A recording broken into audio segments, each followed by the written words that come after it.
And a few sprinkles can't dampen the festive atmosphere on campus at HBU. The students will be out in full force. The tailgaters are eating well. And tonight, the HBU Huskies step into Southland Conference play, a chance to earn the first home win. The opponent will be the Wildcats from Abilene Christian University. Should be a good one. HBU Huskies football is coming up next.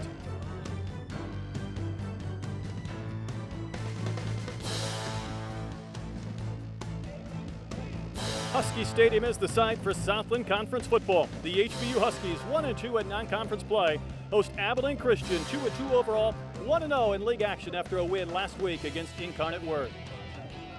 And hello everyone, with Jeff Powers, I'm Brett Dolan. Great to have you with us. And Jeff, the first ever home conference game for HBU. This is a big moment in this program's timeline. Absolutely. Southland Conference, here we come. HBU very excited about being a part of the Southland Conference, as is ACU as well. Now, you know, ACU won this game last year 69-12 over at BBVA Compass Stadium in downtown Houston. They won it because of the line of scrimmage. They were able to push all night long, and that's going to be the key tonight. Can HBU stop that offensive push from ACU? Speaking of first, HBU got that first win ever last week on the road in impressive fashion. 72-6, that's pretty impressive. They played Texas College, of course, up in Tyler. Now, Texas College, not one of the better college football teams in America, but a great win for the program for HBU. Jonathan Fleming was sensational. 5 touchdown passes.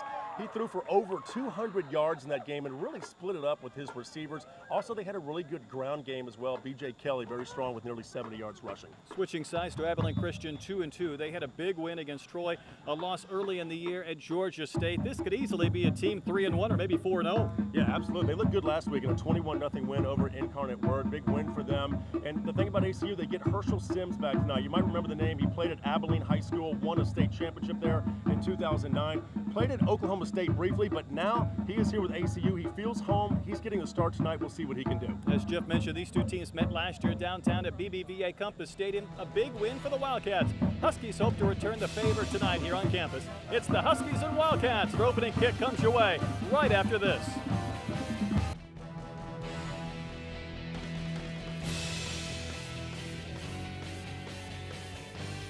Abilene Christian and Houston Baptist about ready to kick off from a Husky Stadium in the open. We talked a lot about HBU, the magnitude of this game here on campus. Second ever home game, first conference contest.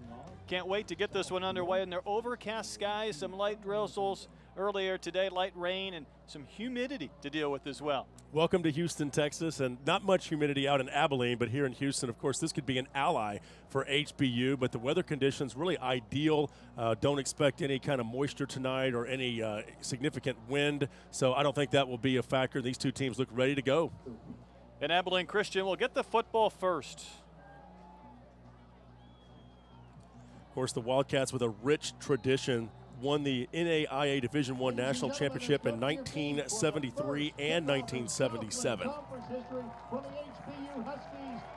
Travis Shin ready to kick off for HBU. Jonathan Epps, the deep man for Abilene Christian. And we're underway from Husky Stadium, and Epps from the 1-yard line with a bobble. Comes up that right hash. Trying to compete to get back to the 20, and he will not make it. Special teams tackle by Eric Amoako, the transfer out of Oregon. And not very good field position for Abilene Christian in their first possession. Parker McKenzie is the quarterback of this Abilene Christian offense. He has thrown for more than 1,200 yards, 10 touchdowns, and this is a prolific offense, Jeff, when they are clicking and throwing the football downfield. That's right. Parker McKenzie's actually been selected as the Southland Conference Offensive Player of the Week already twice this year, and they've only played 4 games. As we discussed in the open, Herschel Sims is back after a concussion, lines up to the right of McKenzie. He will carry the football first. Herschel Sims for a couple of yards up around the 20-yard line before he's dropped by Garrett Dolan. I'm sure he'll have several more of those tackles before his night is over. There's your starters for Abilene Christian up front. Good size. In fact, their center, 315 pounds. There you see the special teams guys, or the special blacks, including Herschel Sims. And that pass to Jace Hudson goes for a couple of yards before he's wrapped up and thrown backwards by Terrell Brown III. Great play right there by Terrell Brown III. Good pursuit by the HBU defense. Several Huskies in on that stop. So it'll be third and about 4 yards to go for Abilene Christian. See if Parker McKenzie looks to go up top. He has two receivers to each side of the football field. Herschel Sims lined up to his right. McKenzie back with time. That ball's tipped, and it will drop incomplete. That ball looked like Aaron Benson, number 20, the senior from Cedar Hill, got a hand on it. It was up for a long time before it fell to the turf.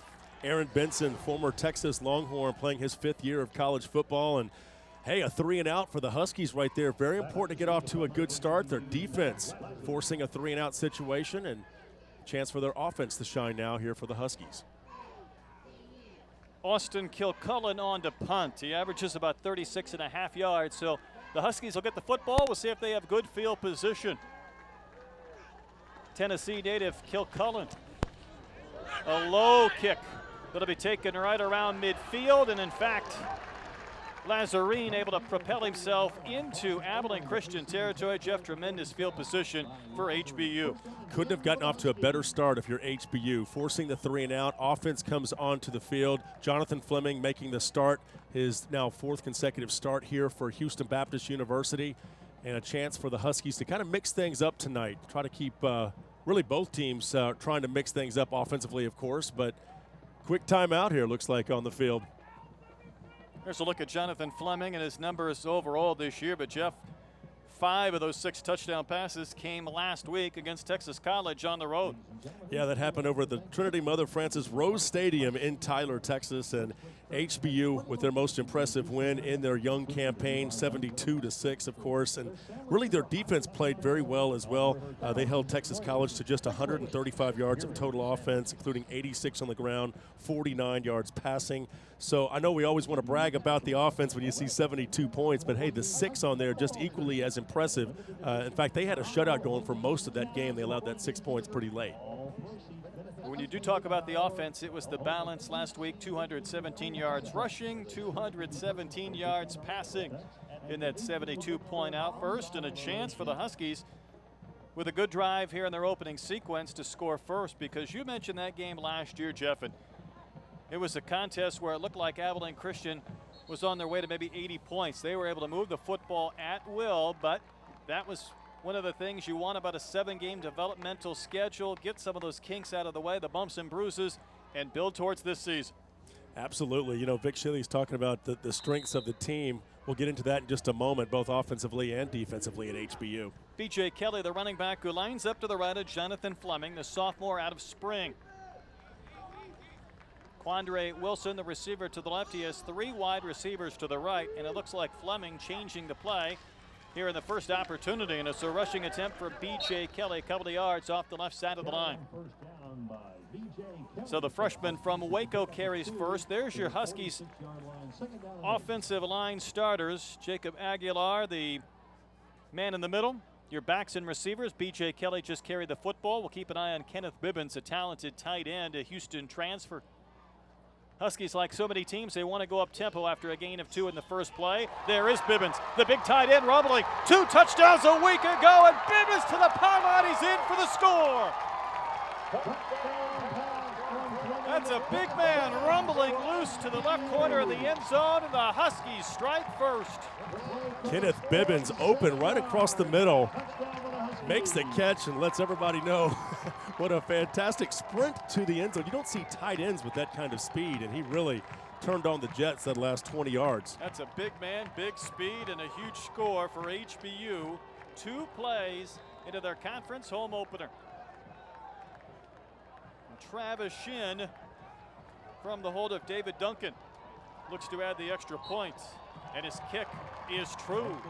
Not even a minute and a half into our first quarter. HBU on the board. They lead 7-0 over the Wildcats from Abilene Christian University.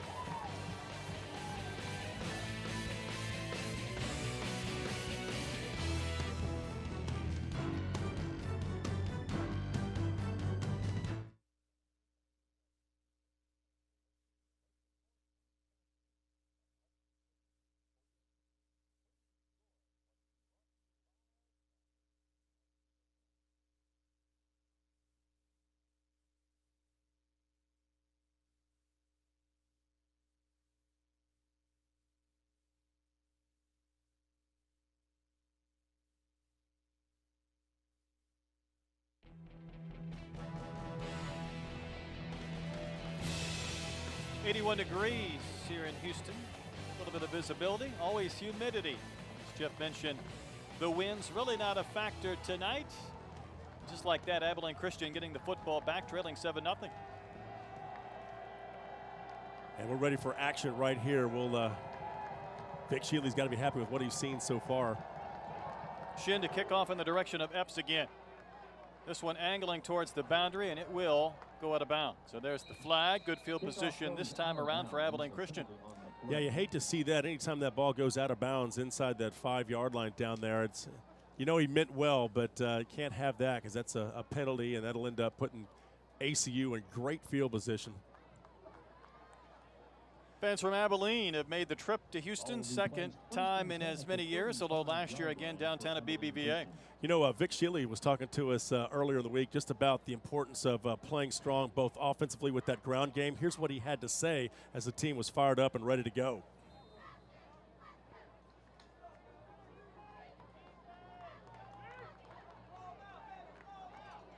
And we'll hear from Vic just a little bit later.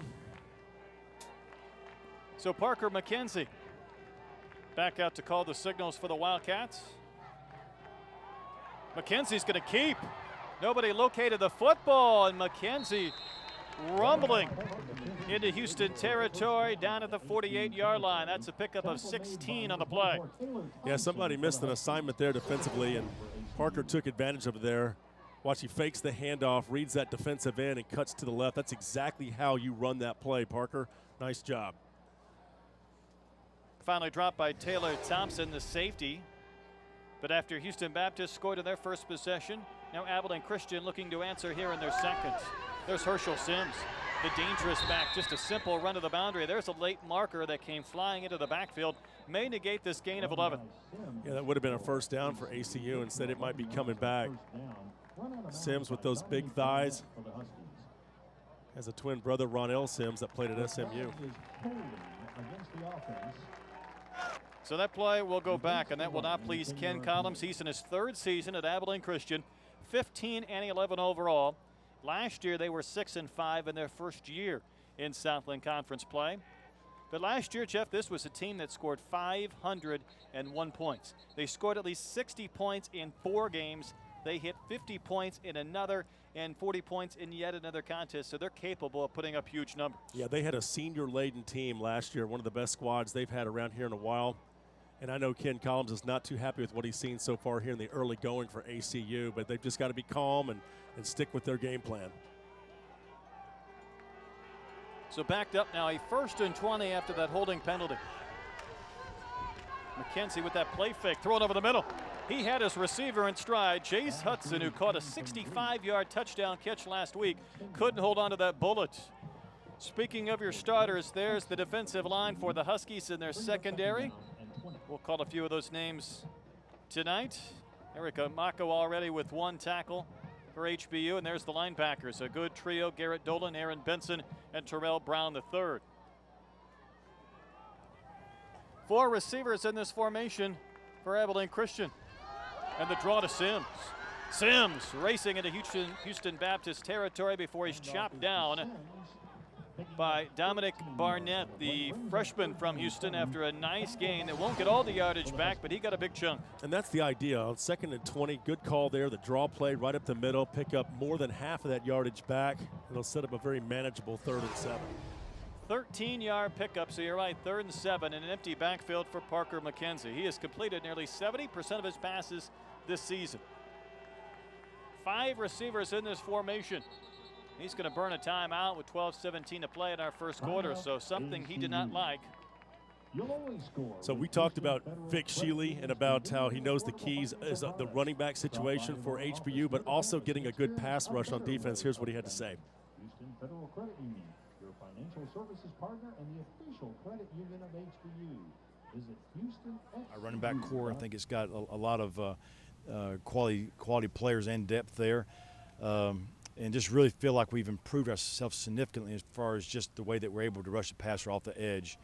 I think Aaron Benson coming in as a transfer from University of Texas has helped us, along with the junior college transfer Josh Jones out of Northeastern Oklahoma. So I think we've really helped ourselves there.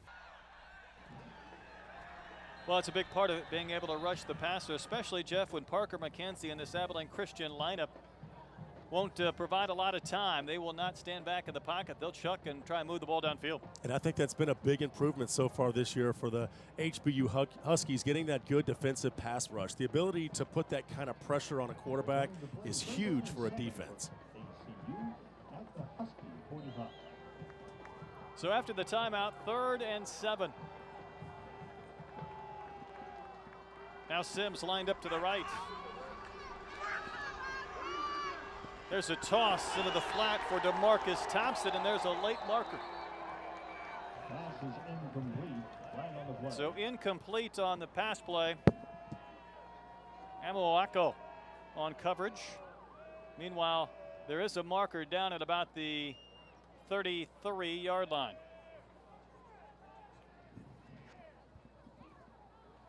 And pass interference on the defense. Our officials' microphone not working. Ross Smith, as you can see the mark off against HBU, and it'll be a first down for Abilene Christian.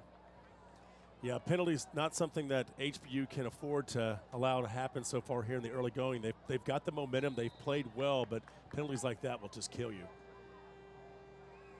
See if they go back to Herschel Sims on the ground. Sims with a head of steam, racing inside the 30-yard line before he's covered up. Dominic Barnett again was there, along with Terrell Brown III, the linebacker, combining on the stop. Pickup, though, of about 7.5 yards on first down. You know, Herschel Sims had 96 yards rushing against Troy in a big win for them. They won that game 38-35 and then beat Incarnate Word. But he's back on the field after suffering a concussion earlier in the year. Boy, they missed him last week. They were down to Adrian Duncan, a 13 player, missing both him and DeAndre Brown. McKenzie with time to throw, looking into the flat. Up and elevating for the catches, DeMarcus Thompson, before he's finally thrown down by Tyler Stevenson inside the 20 in the HBU red zone. Big pickup and a first down for the Wildcats. Tyler Stevenson, transfer from Baylor University. And you might notice a theme here. It's one thing, HBU has really elevated their personnel this year. Transfers coming in from Oregon, Baylor, Texas. Of course, Bibbins is from the University of Houston. So really a chance to see some marquee players here playing for HBU this season. Huskies have had the football for 2 plays. They scored a big touchdown. Now Abilene Christian on the march. Sims again into the line and nothing available. Hit hard by Aaron Benson. There's the Cedar Hill product and the University of Texas transfer. Big number 20 in the middle things again. You know, ACU's been playing football since 1919. They've won a lot of championships, rich history. Of course, Houston Baptist in their first official year in the Southland Conference this season. And what Vic Shealy's been able to do in a very short period of time has been nothing short of amazing. But they're off to a good start here tonight, but ACU's knocking on the door.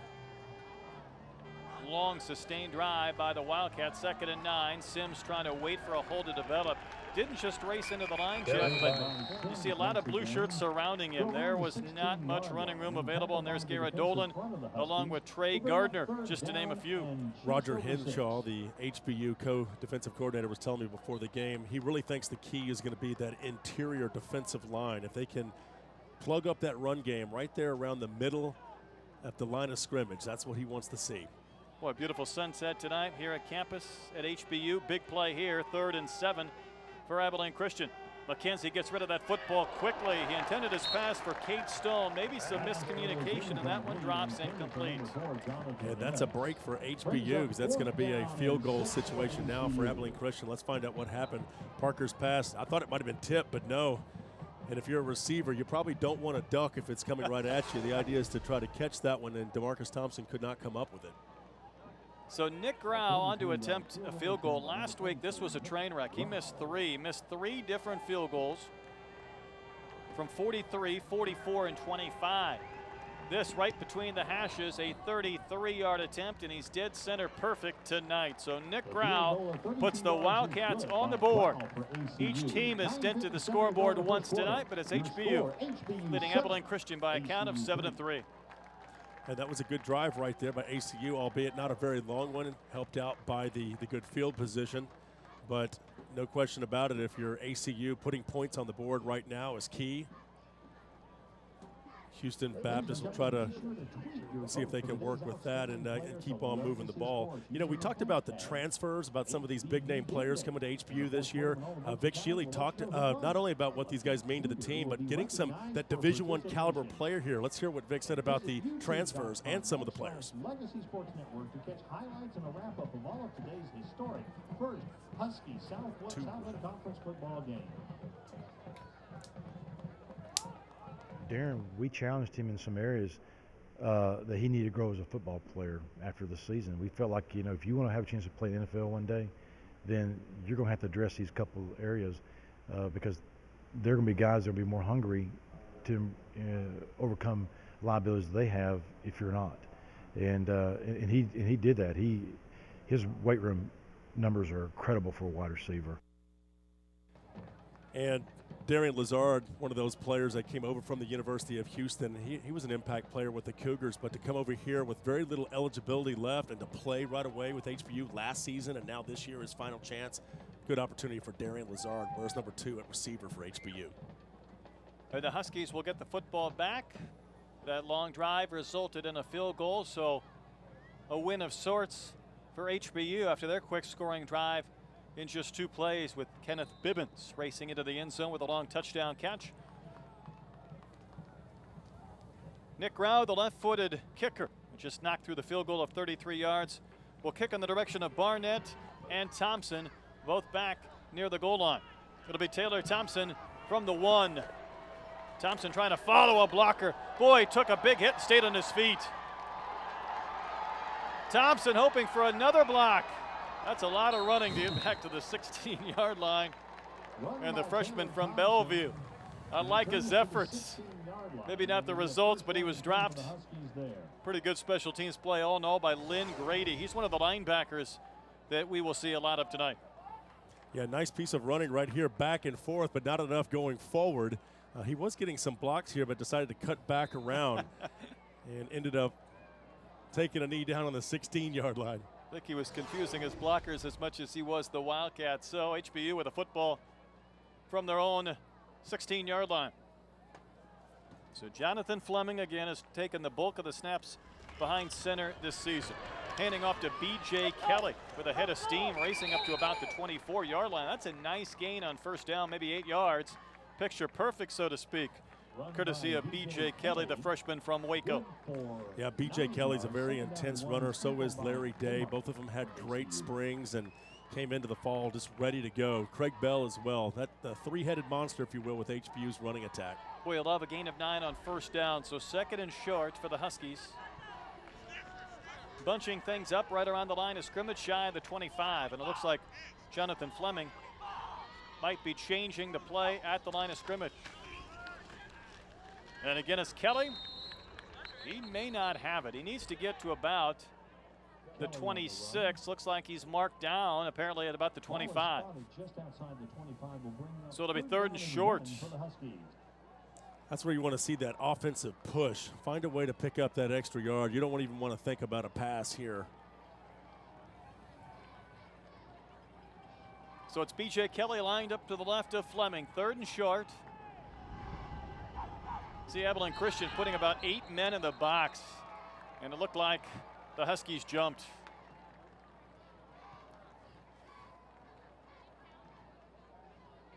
Asagawa, the right tackle, the 265-pound freshman from Humble, a little bit anxious. Darien Lazard just checked into the game, number 2, so might see a pass situation here on 3rd and 6. He's lined up in that slot just to the top on number 2. 22 catches a year ago, looking for his first this season. A lot of targets get utilized in this offense for the Huskies. Now 3rd and 6. Fleming trying to step out of a tackle. He's going down in a late marker in the area of holding. It was Nick Richardson, one of the more talented pass rushers in the Southland Conference. Big number 5 off the edge. Even a hold could not prevent the sack, and it'll be 4th down. And Jeff, that's a tough one after having 2nd and less than a yard to have to give the football up. Yeah, absolutely. And Fleming, he had a man open there just for a split second, and that's one of those situations right here. You got to throw it, but that's a tough decision to make because you don't want to fumble the ball or anything like that. But The offensive line doing about all they could do there and ended up getting called for holding. That's not a good sign. That's Jonathan Fleming being assisted off. Hunter Barron was guilty of the hold, but you saw Richardson with the sack. So Christian Guzman, he's had a big year, about 45 yards, a kick. Will send one in the direction of Jonathan Epps, able to make a man miss at the 40. Trying to deal with that boundary. There's a marker down, and Epps yet to come down. Epps finally flipped at about the 31. He needed one more step, but there's a marker way back in Abilene territory at the 48. I tell you, there probably won't be too many more kicks towards Jonathan Epps. That was impressive. But if you're HBU, you've got to do a better job of covering that play. When a man is standing right on the sidelines, you've got to find a way to use that sideline as an ally. Block in the back, however, will not please Ken Collins. So instead of having fantastic field position, Abilene Christian will lose about 30-some yards on that penalty, the walk-off. And they will start at about their 37. And really here in the early going, HBU has caught a few breaks. There's been some penalties going the other way. This nullifies a great return, but if you're HBU, watch this. There's You've your got a block in the man back. pinned. You've got to find a way to keep him on that sideline. Moncure not able to cut over. But a nice effort here, but good tackle. But it's all coming back either way. Some nifty footwork. Yeah, Taylor Thompson on the tackle there. Fake handoff to Sims.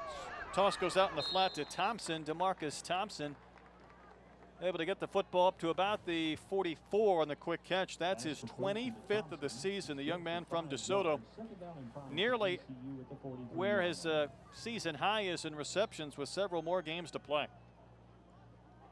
Solid team. Abilene Christian always puts a really fine team together on the field. Coach Collins has done a great job here in his 3 years. Go to the air again on 2nd and 5. That's a long pass and a tough pass. And it went through the hands of Jace Hudson. That's at least the second ball he's had in a catching position, but hasn't been able to bring it in. And he's the go-to target for Abilene Christian. Nice job on the defensive side for HBU. Making a play right there was Tyler Stevenson. Transfer out of Baylor. It's him taking the feet out. Kind of hard to catch the ball when you're not sure where you're going to land. Stevenson went low as Hudson was going high, and it'll be 3rd and 5. He learned that from Art Briles, I think. McKenzie steps up, a little jump pass. There's Cade Stone. He has the first down and more, angling towards the sideline. He will step out at about the 42. A nice pickup, and that'll move the sticks for the Wildcats. 3rd downs are always so key, and that was a big play right there for Abilene Christian to keep the sticks moving. More than 6.5 to play here in our first quarter. The Huskies scored on their first drive. Abilene Christian's had the football now 3 times. They've had 1 field goal from Nick Grau, but they're on the march again. McKenzie goes up top, hits Cade Stone in rhythm, picks up another 16 or 17 yards before he's thrown down at about the 25-yard line by Mike Cole, the safety. First down and 10 for the Wildcats at that point. So the passing game working here in the early going for ACU. Quick release right there by Parker McKenzie, finding his target. But Jeff, he's rarely going back in the pocket and identifying 3 or 4 guys. He's getting the football, turning and throwing to his first target, trying to hit them in stride quickly. Yeah, he's been very efficient this year. Good season so far here for Parker McKenzie. McKenzie throwing to the left boundary. Does he have a completion? And he does.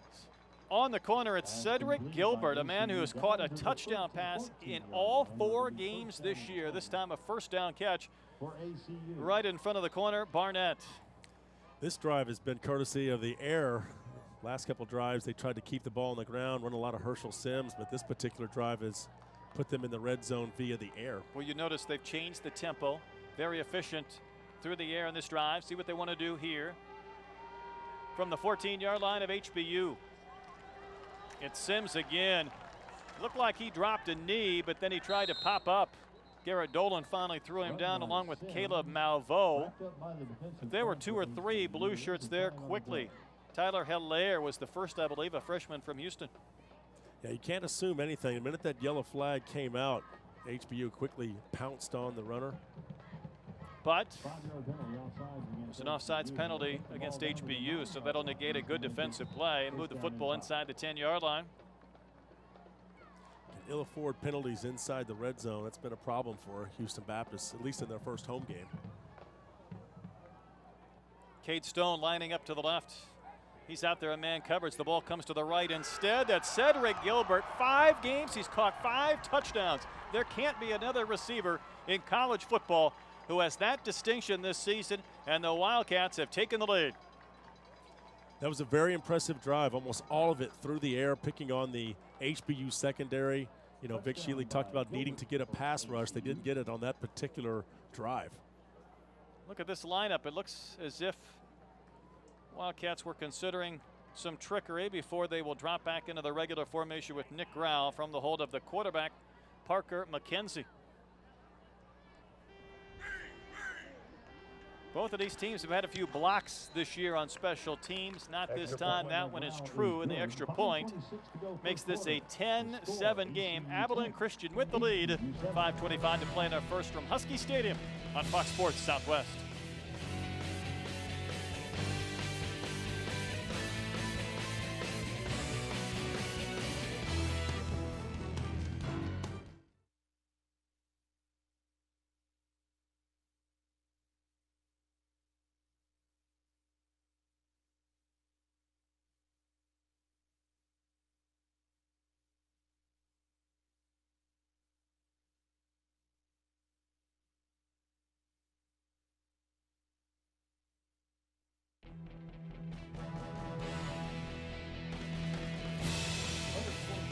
Huskies struck first.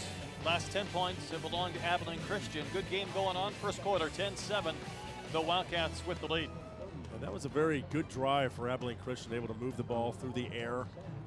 They really were able to mix things up. Now, if you're the defensive coordinator for HBU, you're starting to wonder what they're going to throw at you next. They've run the ball and they've passed the ball pretty well here in the early going. D'Angelo Wallace, one of the 2 deep men this time around for HBU, and Nick Grau's kick will be a returnable one. And it's Wallace from the 7. Wallace able to propel himself across the 20, another marker, in fact, multiple penalty markers down. It's rare to have a special teams play anymore without a flag, and we'll see if these penalties are the same infraction.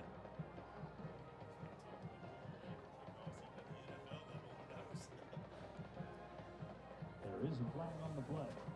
Of course, that mainly has to do with injuries, but this one looks like it's going to go against HBU from where the official is standing. He's ready to mark that one off. Legal hands block in the back. So the Huskies had reasonable field position before this mark off, and now they will begin from their 11. From the spot, 11-yard line is where they place the ball. 1st and 10 for the Huskies. Jeff, we'll see if this impacts the Huskies' play calling, whether they will run a little more now backed up this deep in their own territory, or whether they try and get out of their shadow of their end zone quickly. Well, it's a 7-0 game. They had the momentum early. They need to try to find a way to get it back. Now trailing 10-7. Larry Day checks in, the first opportunity to see the freshman from Conroe lined up to the right of Fleming. Remember, Fleming limped off, Jeff, after that last drive when he was sacked. Looks like he's okay, but very little running room for Larry Day. Yeah, he was kind of grabbing his shoulder when he came off the field. But I don't know if there was a possible, like a dislocation or something, pop it back in. Who knows, but don't want to speculate. But the way he was holding his shoulder, it looked very awkward. He's dealt with a lot worse than that here in the past couple of months. You play football long enough, you get dislocations. Timeout called by Fleming didn't like what he saw in this Abilene Christian defense. He'll burn a timeout with 4:47 to play here in our first quarter. 10-7 Wildcats leading. Yeah, Abilene Christian University speaking very highly of HBU earlier in the week, and we got a chance to catch up with Coach Collin to talk about what ACU thinks about HBU this season. Our approach with Houston Baptist is not any different than it is any other week for the most part. Your philosophies stay in place. You approach things very, very similar. There are different things that we'll have to do to win this game. They're an up-tempo offense, and they move very quickly. We go down to Houston on this road trip. We're going to protect the ball on offense and get after it and run and hit on defense. And they're doing just that here in the early going. Good drive for them, mixing things up and able to take advantage of some penalties here in the early going by HBU. After pitching a shutout last week, HBU scored first, but now the Huskies down by 3. Had to burn a timeout. 2nd and 10. Empty backfield for Jonathan Fleming. Fleming has a black wrap around that left kneecap. Spinning, throwing right. Kenneth Bibbins up high for the catch. Just nothing after contact, and that's a big man at 6'5", 242 pounds. It's hard to lose him in space, and the tackle was made by Lynn Grady, among others.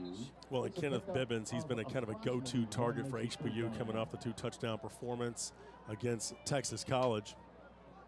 Had the first touchdown here tonight. I know he's a marked man now for ACU. They know where he is. 3rd and 9, not an easy situation to try and convert. Backed up. Fleming coming off that 5-touchdown performance last week against Texas College, needs to gain 8 here on 3rd down. The rush is on. His pass in the direction of Bibbins. He bobbled it a couple of times as he was backing out of bounds and never got his hands on it, so it'll bring up 4th down. Yeah, they're going to be punting from deep inside their own territory. Needed to try to push that ball out of there. Great job by the ACU defense. Remember, Jonathan Epps had a big return for Abilene Christian. He's back right now at about his 35-yard line. We'll see if Christian Guzman will try and angle a kick away from him. Guzman 2nd in the Southland Conference in punting from his goal line. He got off a low kick, barely over the hands of a couple of Wildcats, and this one will bounce and take a nice HBU bounce and continue to roll to about the 40. So that's good field position for Abilene Christian, but they could have had much better were it not for that kick that continued to roll. Yeah, that was a very fortunate situation if you're Houston Baptist University. The perfect kick there, no chance to return it, gets a good roll. They're about 55 to 60 yards away from the end zone. You can't ask for much more. Jeff, it's early, 3:50 to go here in this first quarter, but you get the feeling this is kind of an important drive for this HBU defense. Yeah, I think coming into the game, there was a definite feeling that Abilene Christian was the favorite here. One of the coaches, Roger Henshaw, was telling me that they're going to have to play nearly perfect, but that this is a winnable game. And I thought that was kind of key. They you go into every game thinking you're going to win, but last year you didn't feel that. But this year it's a little bit different. They've got better personnel on the field. And really in the early going there in the first quarter, up 7-0, things were looking good. But in the last few minutes, Abilene Christian has put together 10 points, and this can be an important situation here. And there was an illegal shift on the punt, so the Wildcats will force HBU to punt again. You talked about some of the transfers, though, that have stepped into this program. Last year's 7-game schedule, something to build on. Do you believe at all that being able to play these games on campus adds a little extra dimension as far as maybe the intensity of the home fans as opposed to playing games at a high school stadium or downtown? Absolutely. We have a great crowd here tonight. I mean, the kids can just walk over from their dorms. Tyler Stevenson played at Baylor. He knows what it's like to play on campus, and to be able to just come over here and play, it's a great feeling. I would suggest if you want to kick the football, you would need a football. There it is. Everybody lined up. There was no football. That's very tough to kick when there's nothing marked at the 8-yard line. So now we're ready to roll.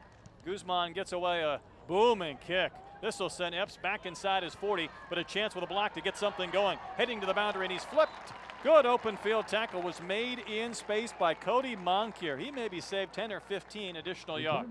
Yeah, fantastic play by Moncure. Johnny on the spot right there, but how about the punt? Christian Guzman got all of that one. He's out of Brookshire, Texas, and really put every bit of that 150-pound frame into that kick. Big play when they needed it most. I think you hit the nail on the head about this being kind of an important possession. Right now, a 10-7 game. But if you're HBU, you can feel that the momentum has definitely shifted over towards the Wildcats. Last year in that 69-point performance against HBU, Abilene Christian scored on every drive deep into the second half. They were not tested. They were stopped early. They have started to get a clicking now, and there's Jonathan Parker. He's kind of a combination tight end fullback. Quick carry when it looked like the defense had that one snuffed out. Play was made by Josh Jones, that Northeastern Oklahoma A&M transfer that Coach Shealy talked about earlier in our telecast. So important to have a good defensive end, someone who can bring that pass rush around from the corners. We'll give it a gain of 3, and there's a quick flip into space for Herschel Sims. He's into HBU territory. Not a lot available beyond that. Popped out of bounds by Amawako, the Arlington, Texas native, the Oregon transfer. It'll be 3rd down, maybe 3 or 4 yards to go for Abilene Christian. And that's what the ACU is looking for. Get Sims out there in some open space. The passing game has been very effective for him here in the early going, especially the last couple of drives. See the numbers for Herschel Sims. HBU putting 4 defenders up on that line of scrimmage. McKenzie to throw. Locates Jonathan Parker, the tight end. There's a late flag flying in. If the play stands, Parker will have a 1st down. There was an HBU defender on the ground. I believe he was, perhaps it could be pass interference against Abilene Christian. This is where an official's mic would help, considering the number of infractions we have had already in our 1st quarter. Offensive pass interference, and we'll see in our replay, Jeff, if we can locate it again. Yeah, DeMarcus Thompson, watch the top of your screen, number 6. You see he lays out the HBU player there on the right side. Yeah. Tyler Stevenson was being tackled, and there was no football in his vicinity. That's a big play right there, too. Now it's 3rd and forever. Talk about a step forward, 2 steps back for both teams really in their last couple of drives. Well, and right there, ACU goes from 3rd and 3 to now 3rd and 18. Now you can drop back in coverage if you're Houston Baptist. See if Parker McKenzie really wants to look downfield for a big play. Scrambling now to set up a throw to the sideline, and the pass was caught around midfield. We'll see where the forward progress is given. Catch made by Monte Green Avery, but he was tackled by Stevenson well shy of a 1st down. Yeah, it's going to be a punting situation here for Abilene Christian, so HBU doing their job with the help from ACU as well. Talked about this being an important sequence for the Huskies defense, and they get off the field, and what originally was going to be great field position for Abilene Christian. Now Kilcullen on to kick.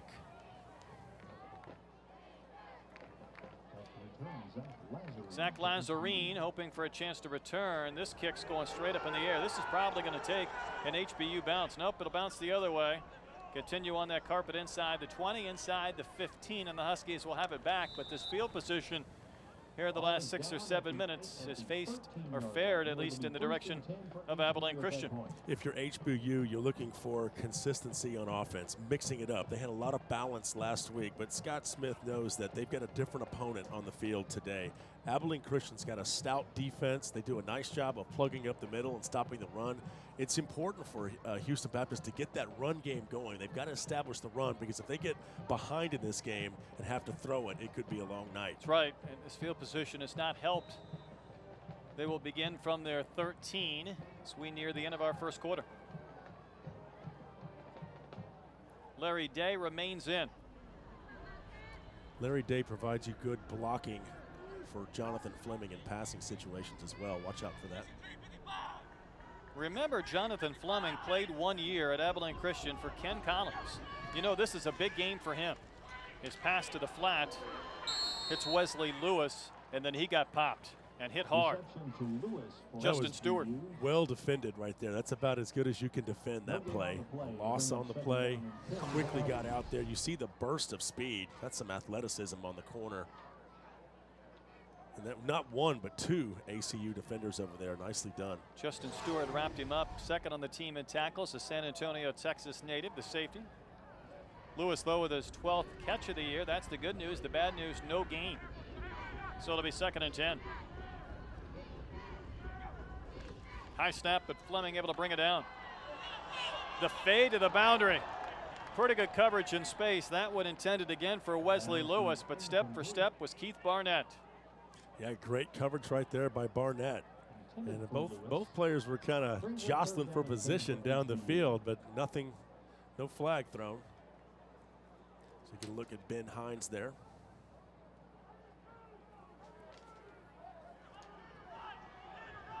So it'll be 3rd down and 10 to go. So a couple of incomplete passes, and there was movement by Abilene Christian. So a free play. They targeted Lewis again, but this one's going to be a mark off of 5 yards. One of the big men up front jumped for Abilene Christian. That could be the break that HBU was looking for.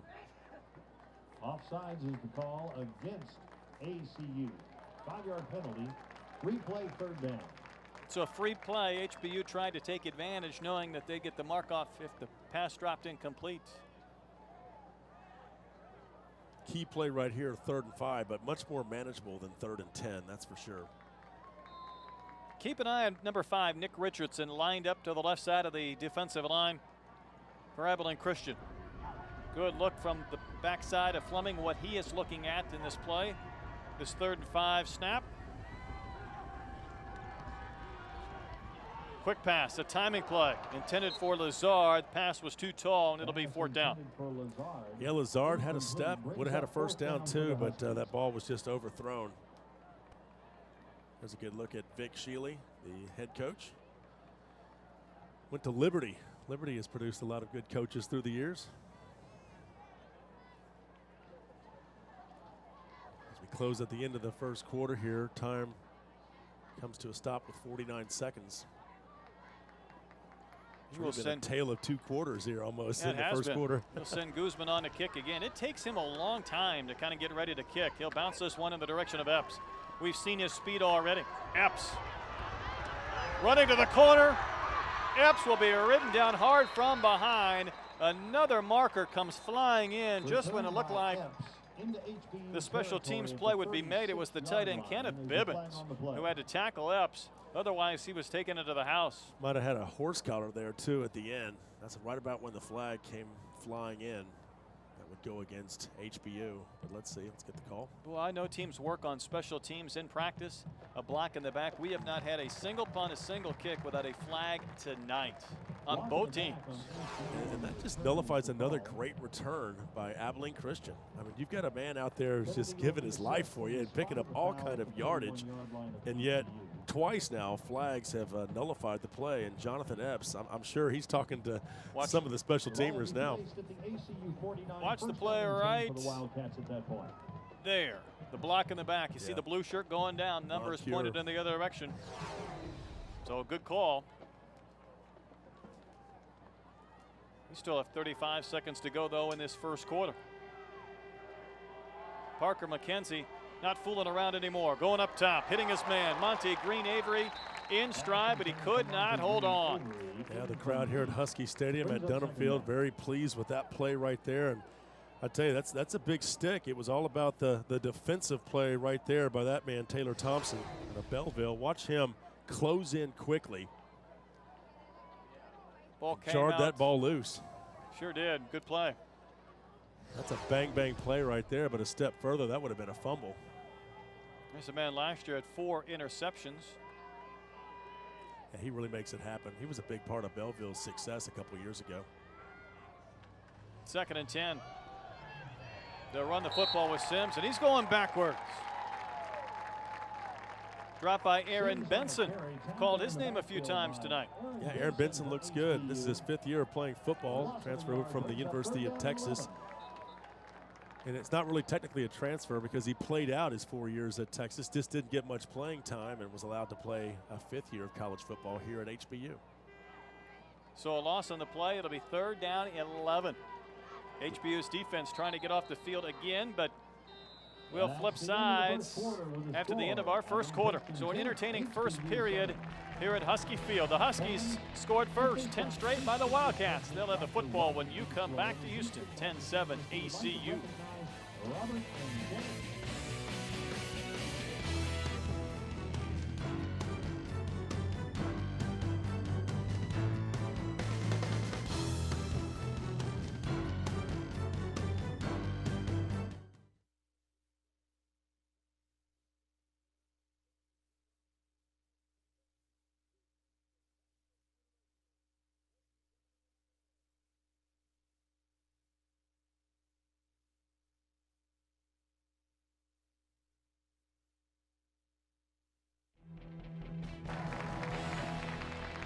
Mr. McNair, Bob and Janice McNair, being recognized here today at HBU, and this beautiful facility erected here on campus, maybe not possible were it not for the generous donation made by the McNair family.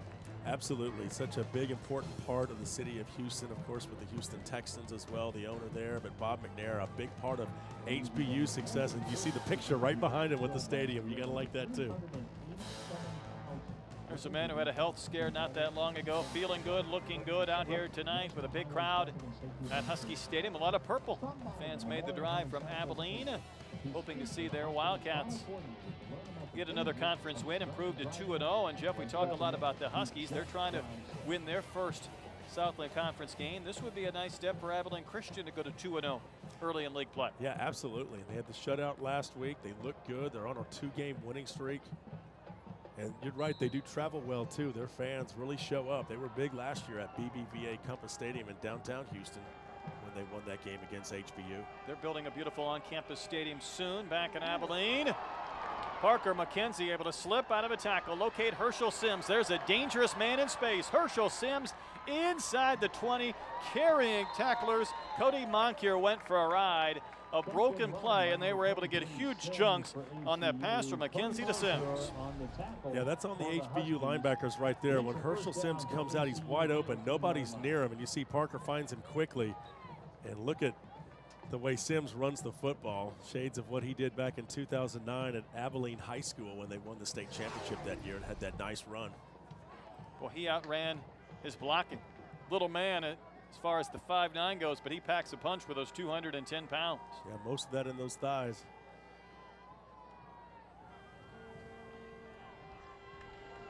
There's the end around. DeMarcus Thompson with a burst of speed will race for the first down before he's dropped at the 5-yard line. It was Tyler Stevenson saving a touchdown. Catch by number 4, Jonathan Epps. DeMarcus Thompson, 6 foot, 180 pounds, out of DeSoto High School. He is a senior. And, you know, we often have seen DeSoto High School play football. They throw the rock around with the best of them, so he's had a lot of experience with catching the football. Tell you, Abilene Christian has some great wide receivers in Jonathan Epps, DeMarcus Thompson, Monte Green Avery, and Cade Stone. Boy, plenty of weapons. Cedric Gilbert.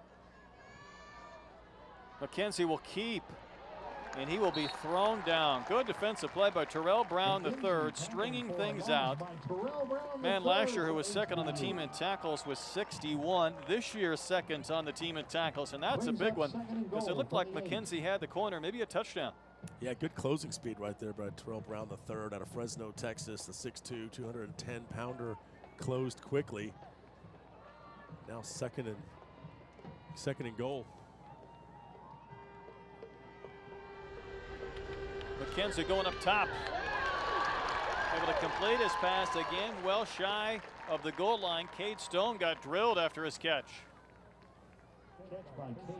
Yeah, that was Eric Amawako on the play there out of Arlington.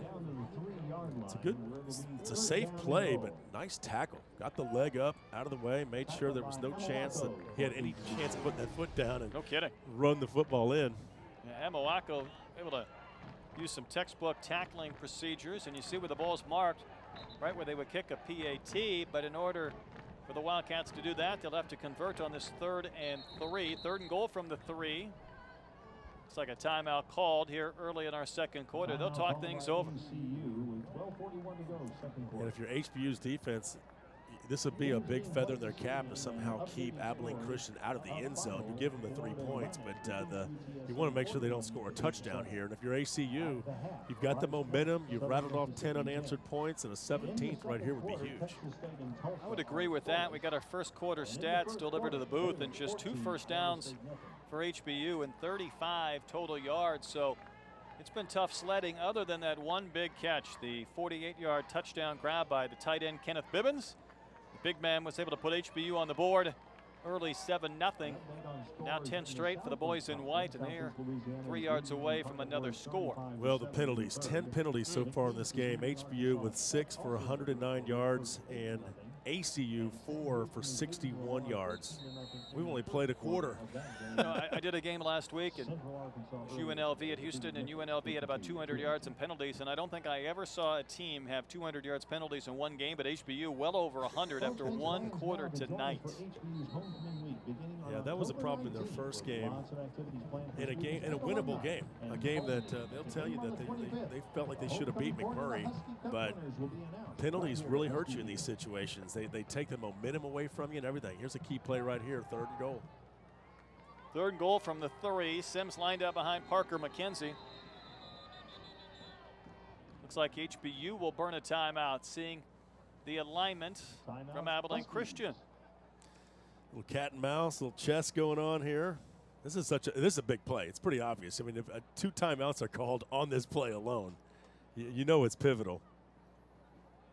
So the HBU defense heading over to the sideline. Again, the Huskies coming off that win last week, 72-6 on the road. Texas College in Tyler.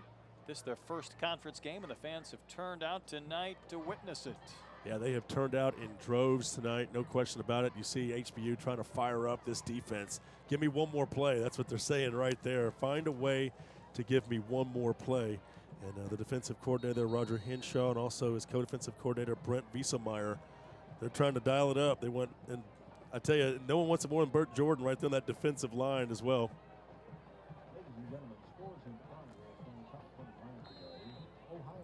This game is going to be won in the trenches. Here's a chance to prove it. Whole different line coming on the field now. Look at that. 4 different Huskies racing in. This has another penalty written all over. They're trying to get men off the field. They just did. Otherwise, if Abilene Christian snapped it, they would have been able to move the football closer to the goal line. Well, that's a mistake. You might as well snap, and they'll burn another timeout. 3 consecutive timeouts. I don't know what Parker McKenzie's looking at. He's got 4 guys trying to get off the field. If he takes the football, that's a penalty. Absolutely. You know, we talked about the transfers earlier, some big transfers coming in from Texas and, of course, Oregon, Baylor. Here's Coach Vic Shealy and some of the players talking about it. And I think the couple of the transfer, Tyler Stevenson from Baylor coming in and Eric Amako from University of Oregon, you bring in those kind of guys that have been through that drill and the grind and the toughness that summer conditioning brings into your program. It has had a significant impact. And so I know that that we are better just because of their influence. When you come to a program like this where you have a lot of freshmen, a lot of newcomers, and when you're an older guy, you know, leadership is real important to be vocal, stand out, because they listen to what you do, because just for the simple fact that you've been in the program and you know the roles, the ins and outs. It's very good to help the younger guys out and show them around and stuff, and to be a good big brother to them. I think it's So now Parker McKenzie may go under center for the first time tonight on 3rd and 3. Old-fashioned football. Herschel Sims will find the end zone. Touchdown, Abilene Christian. That is his first score of the year. First in a while for Mr. Herschel Sims, and he had to run over one player to get it. He earned that one. Missed a couple of games after a concussion suffered in that contest at Troy. Finds the end zone, so that's 16 straight points for Abilene Christian. They keep McKenzie on to hold in case they have any designs on going for 2. Now they'll line up in the traditional formation. Nick Rao hoping to add the extra point. And his kick is right through and good. 17 unanswered for Abilene Christian. They lead the Huskies 17-7 here in Houston.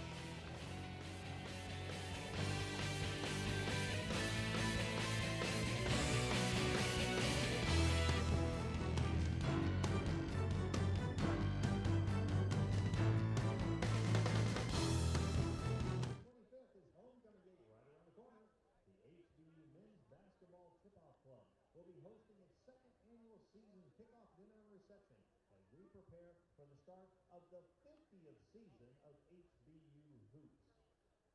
This year's festivities will take place in the McNair Hall in the Morris Cultural Arts Center beginning at 3:30 and leading up to the HBU football game at 7 against Nickel State.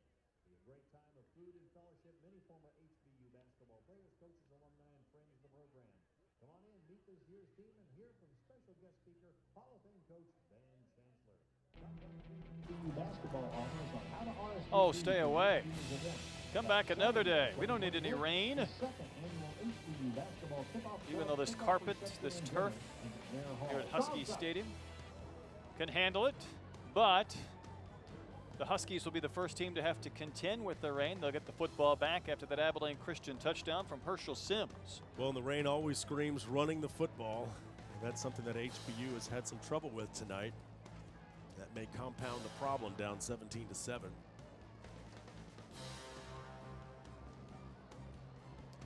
Herschel Sims, I believe that was his first touchdown since he played high school football at Abilene High, because he played at Oklahoma State but didn't really get on the field and then had to sit out last year. That's right.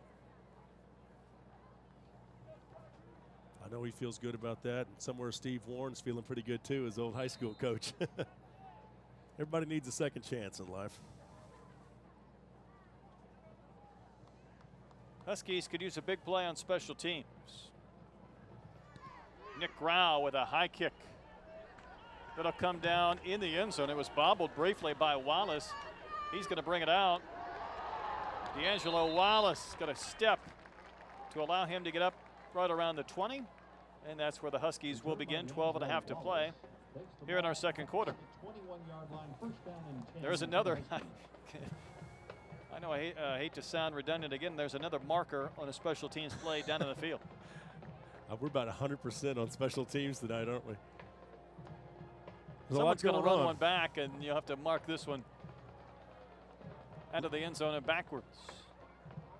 Well, it's a hold on Abilene Christian.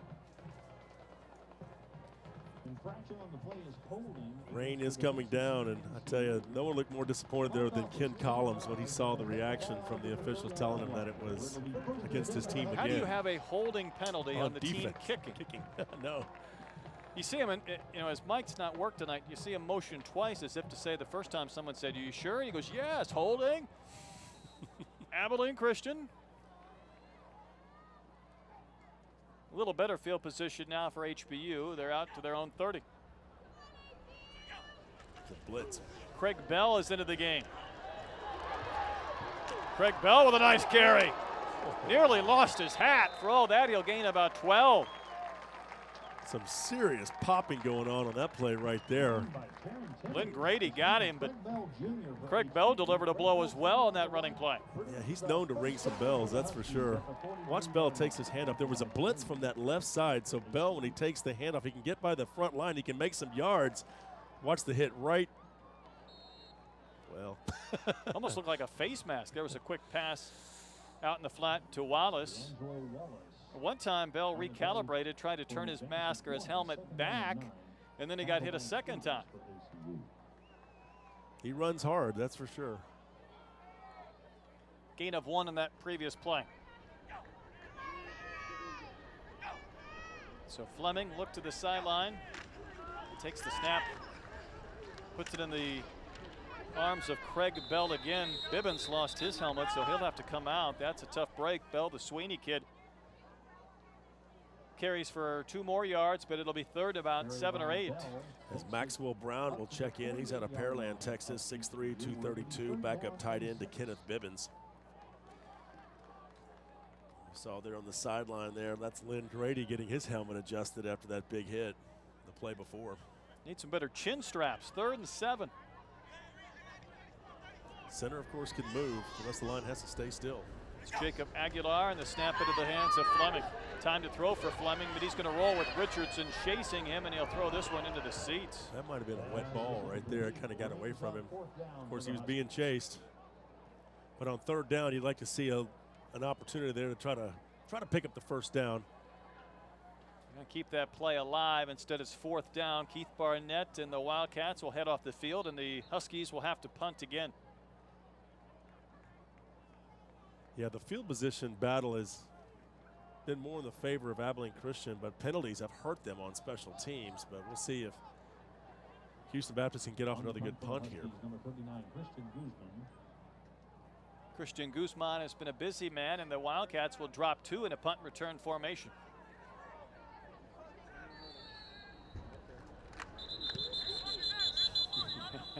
won't even say it. I won't even say a thing. I don't think the ball was set. Well, we're going to re-kick this one.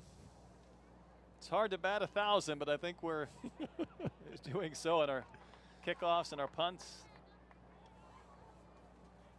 Trying to break some records for the length of a game, perhaps, tonight.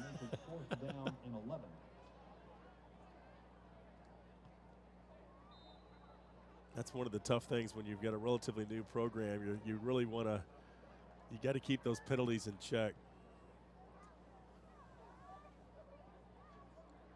So Guzman, there's another marker down. Epps, no fair catches for Epps. Boy, this guy's lightning quick. Just trying to keep this play alive. He's slippery. Drop shy of the 35, and there's a second penalty. We had one on the snap. We had one at the conclusion. Just to put an exclamation point on it. The first one's going to be on HBU. They jumped. If ever there was a day to have our officials' mic working, you would think it would be tonight, just to provide a little more description and play-by-play himself.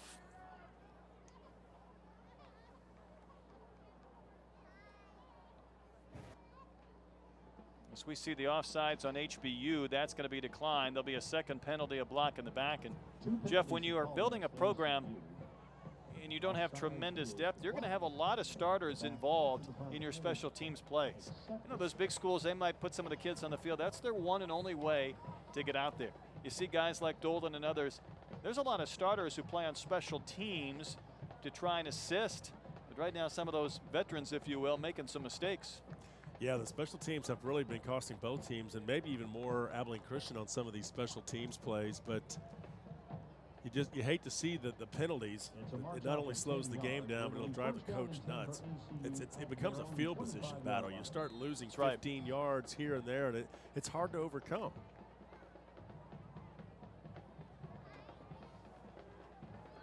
Huskies scored on their first drive, 2 plays to cover more than 50 yards. 17 straight points by Abilene Christian.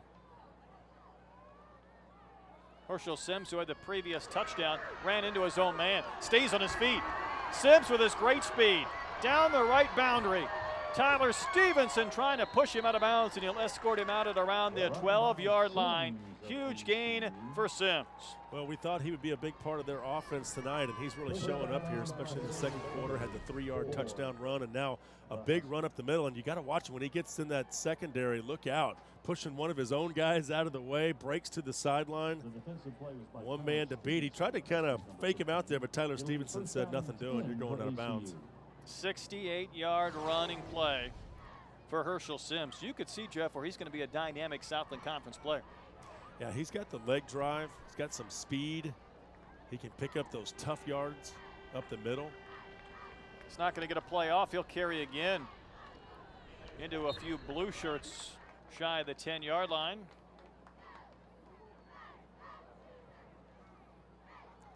Well, ACU's winning the battle at the line of scrimmage right now, and really they've been making a lot of third downs too. That's been kind of key in the game. The ability to keep those chains moving, sustaining drives. You hear coaches talk about it all the time. You know, you want to be able to put together some nice long drives, give your defense a little rest.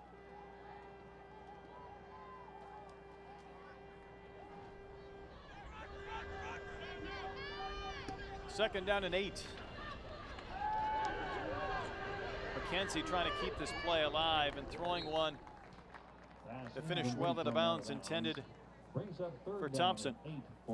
That play looked a little busted early on. Parker turned around to hand the ball off, and there was no one there. And then McKenzie just went ahead and threw that ball up towards the end zone.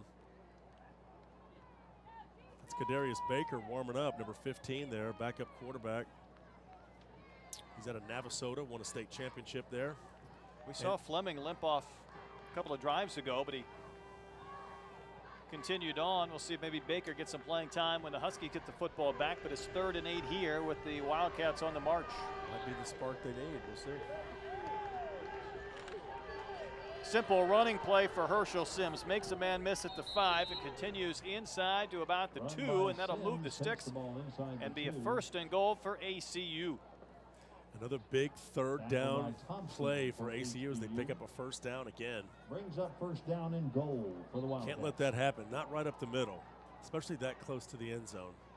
Here comes the jumbo defensive back. There's some size right there for HBU coming in off the bench. There's Kadarius Baker. He's got some pretty good size too for a quarterback. I think we're going to see him in this next drive. Yeah, it looks like he's warming up with an intent. Sims had the previous touchdown. Let's see if he carries again. He will, and he can just walk this one right into the corner of the end zone. Touchdown, ACU. Well, that drive right there belonged to that man. Sims picking up the big run. Over 60 yards on one play, and then the 2-yard touchdown. He's now got a couple of touchdowns on the night. Just watching him run off the field, you realize how tough it is to bring that man down with a head of steam.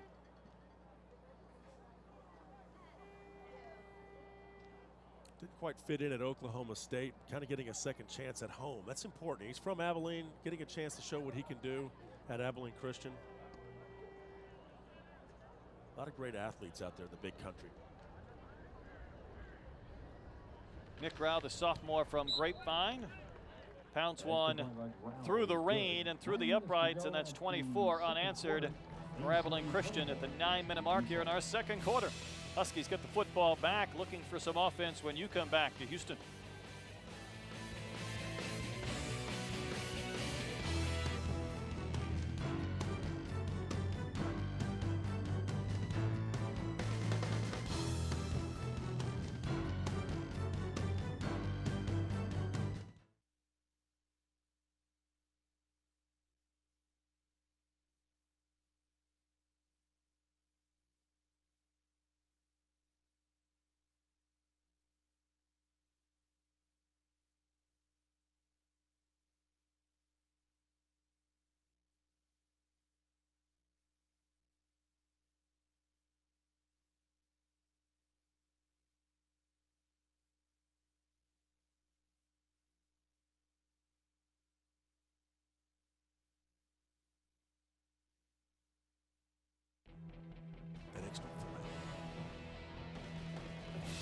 No, 24-7 Abilene Christian lead.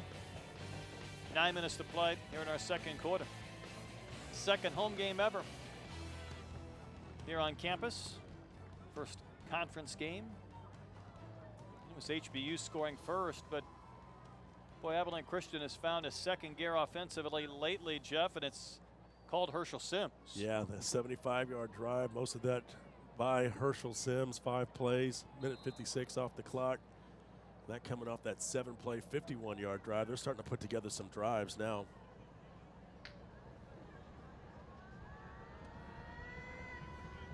Kick from Grau. Heading in the direction of Wallace. He will take it from the 3. D'Angelo Wallace. Just can't find that opening. Penalty there it is. flag again. There it comes flying in. Oh, wow. Return by the Huskies takes the ball. The great equalizer. The 15 to 20-yard line, rather. And a flag on Yeah, the I think play. we've had a penalty flag on nearly every kickoff or punt. I don't think there's any nearly involved. It's perfect. It's batting 1,000. And a lot of those. Blocks in the back. Yeah, if I'm the special teams coach on both sidelines, I'm saying, hey, they're watching. Let's get this short up. Don't be blocking in the numbers on the back. Don't be holding. You're waiting for a team, though, to break a long one and then have those points come off the board. Right. Well, and it's already really cost Abilene Christian a couple of times. There's Baker. Young man from Navasota has thrown 9 passes this year, 5 of 9 for 49 yards. Tough sledding. He will stand back at his 3-yard line. He brings an added element, the ability to run the football as well. Boy, a great job just to catch that snap. There's Terrence Peters into the game. First carry for Terrence Peters, making men miss. And flying up near the 20-yard line, should have the first down. And boy, Baker lucky just to keep this ball from going into the back of the end zone with that high, hard snap. Carried by Terrence Peters Jr. Peters doesn't get to play too much at the running back position, but making the most of his opportunity here. I thought we might have had a face mask there, almost kind of grabbed the face mask, but didn't pull on it. But normally that'll get a call too. It was just the 14th carry of the year for Peters. He'll get another carry. Got a convoy of blockers out in front. Little spin move, but that tackle was made by Justin Stewart, who came flying in from his safety spot. I'll tell you what I'm watching right now, and I'm sure the HBU staff is too. They're trying to see what does the mojo look like on the field with Kadarius Baker out there now. Has the the momentum shift? Do you see a little more pep in the step from the rest of the players? Sometimes you'll get that when you have a backup quarterback that comes in the game. And they need a spark right now, down 24-7. Facing a 2nd and 6. New cadence from Baker for these linemen on both sides to get used to. Baker tried to jump forward. He was wrapped up and dropped. Chris Summers, a junior linebacker from Carrollton, Texas, will make that stop. 3rd and long now. Yeah, that pocket closed in a hurry. Baker was thinking about putting that one up top. Looked like he was looking pretty deep downfield too, but had to tuck it. I would agree. It looked like he wanted to make a play. Big 3rd and 7 here. See if Iheanacho might be a guy they try and target. He's in the slot to the right. Baker intending that pass for Wesley Lewis, but led him out of bounds. It'll be 4th down, and there's Keith Barnett on coverage again, the Converse Texas native. So big defensive stand right there by Abilene Christian. New quarterback comes in for HBU, but they're unable to pick up a 1st down here, and Christian Guzman back out to punt away. He's been a busy man. This has been one of the more productive plays because they keep picking up the 15-yard penalty. That's right. that ACU has been committing on these punt I'll tell you what, though, Jonathan Epps could return punts from me. I wouldn't kick it to him. He's just going to get out of the way. This one goes sideways. It'll be down to about the 41, so Abilene Christian will have good field position. Still all kinds of time left here in our 2nd quarter from Husky Stadium. Yeah, 6:56 to play here in the 2nd quarter. If you're ACU, you're thinking, let's put the hammer down and put this game away here early. If you're HBU, you're trying to maybe stop the bleeding here after leading 7-0 and giving up 24 unanswered points. As Abilene Christian comes on the field, Jeff, you've seen these games these last couple of years for HBU. In a program in its infancy, it's about expectations and managing expectations. What are realistic expectations for the Huskies this season as they try and grow and get better each week? Well, I think this was going to be a tough one to win, this particular game here. But, of course, coming off their 72-6 win over Texas College, you build off that confidence right there. Parker McKenzie steps up in the pocket, hitting his man Kate Stone in stride. Kate Stone had a big touchdown reception last week, caught from behind by Amawako. A couple of touchdowns already for Kate Stone, and you can see how dangerous he is once he catches that ball in full stride. Yeah, he's got great speed. And you really start to see the leadership qualities of Parker McKenzie, his ability to get rid of the ball. He gets rid of it pretty quickly, too, but just a strike, perfectly thrown. 5'10" junior Cade Stone off to the races. He was tackled at about the 20-yard line.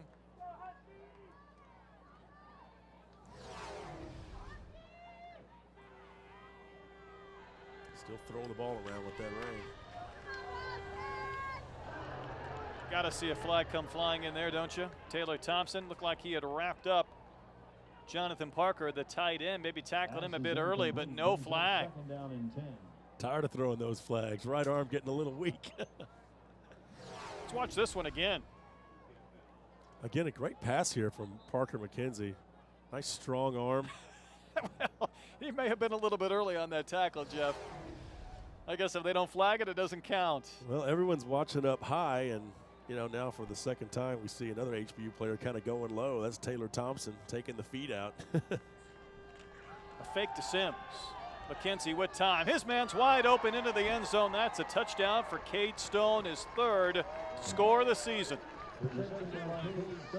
He got that inside position, Jeff, so the ball got to him around the goal line. It was an easy pitch and catch. Yeah, Cade Stone, he's one of the favorite targets for Parker McKenzie. Stone coming off a couple of big games already this year. Doesn't often start, but when he gets in the game, he plays big. The swinging gate look It's only resulted in PAT tries from Nick Grau, and he'll try and knock through another.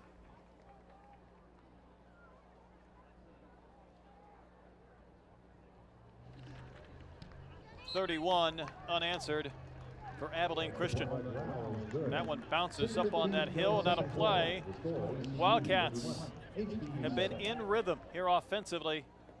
Later portions of the first quarter carrying it over into the second.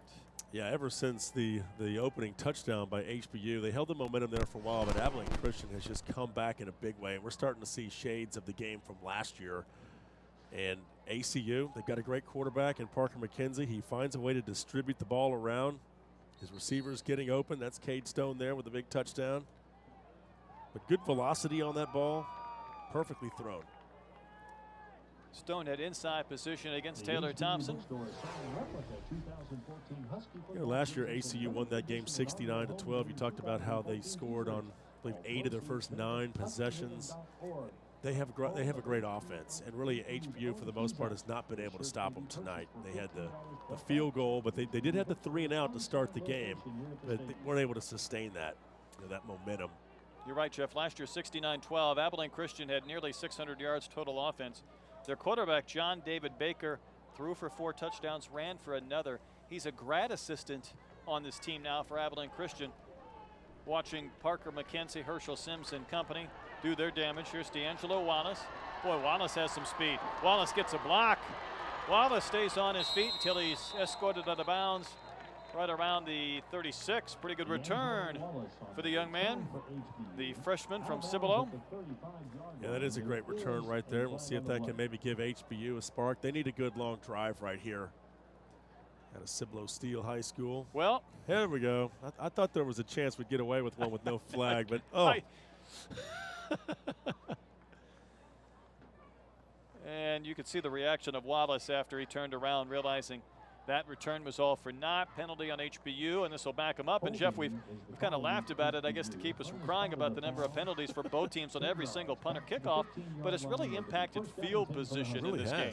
Yeah, it's just got to be very frustrating if you're a special teams coach, because you go through these special teams drills at practice, and you work it every single day, and you just hate to see this. It's been something that the officials are seeing something. At some point, you also want the officials to come talk to the coaching staff and say, hey, here's what we're seeing. So tell your players not to do this, and we won't call the penalty. That's right. Good point. Kadarius Baker back in there. So is Terrence Peters, the Stratford High School product, who got his first cracks in that last drive, and he'll carry again. Racing right into Lynn Grady. Grady loses his helmet. He'll have to come off. Grady last week had a targeting penalty that was overturned by replay in the Southland Conference Game of the Week. That allowed him then to play in the first half of this game. He was very fortunate. You don't always have replays in some of these Southland Conference games. That time, though, he lost his helmet. He'll step out for a play. Well, replay works both ways. It'll help out both situations. Well, Baker barking out his calls, and Peters gets a couple of yards before he's wrapped up by Chris Summers again. I think what you're seeing right now with HBU is they want to establish a drive. They want to take this 5:30 off the clock and put something positive together going into the locker room. There's plenty they're going to have to talk about at the break. The penalties, obviously, the defensive line, the defense in general, but the offense has been pretty stagnant since the early part of the first quarter. I think that's a good takeaway, Jeff. You want to sustain some momentum going into halftime. You also want to keep Abilene Christian off the field. Exactly. So a big 3rd and 3. I wouldn't mind seeing Baker, though, with B.J. Kelly. Kadarius Baker rolling, trying to string this play out. Heaving this ball downfield. There it is. In stride, Lazard. He's going to take it all the way for the touchdown. How about Lazard right there? You talked about him being one of the leaders, and you can see he's pretty fiery right there. Darien Lazard played at Dawson High School, and telling the coaching staff, don't forget about me over here. 77 yards, my goodness. I believe that's the first catch for Lazard all season. I'm not sure he was even the intended target. So much for the long drive. Kadarius Baker said, let's just get it all in one chunk right here. Well, we're going to have to see that a few more times. Travis Shin on to add the extra point from the hold of David Duncan pounds one through. So 4:48 to play here before the half. The HBU fans have their second touchdown to celebrate. The first was on a long scoring pass to Bibbins, the tight end. This one from Kadarius Baker to Darien Lazard. Yeah, officially 77 yards. Let's see what happens here. First of all, Kadarius Baker bought some time. The offensive line did a nice job blocking towards the left. He rolls out to the right, unloads it right at the last second. And yeah, Lazard had his man beat. Caught that ball around the 35 to 40-yard line and takes it all the way to the house. Iheanacho was also there, but it was Lazard in stride for the score. Watch this hit at the end that Kadarius Baker took. He had to lay out before he got unloaded upon. Still able to get a lot on that throw. And also, you might have noticed right there at the very end, Davis Iheanacho had to basically hold up. I think Lazard probably told him, I got it, let me have it. Because he had to hold up at the last second or they were both going to go for the ball. Boy, what a play for HBU. There's the extra point, knocked through the uprights.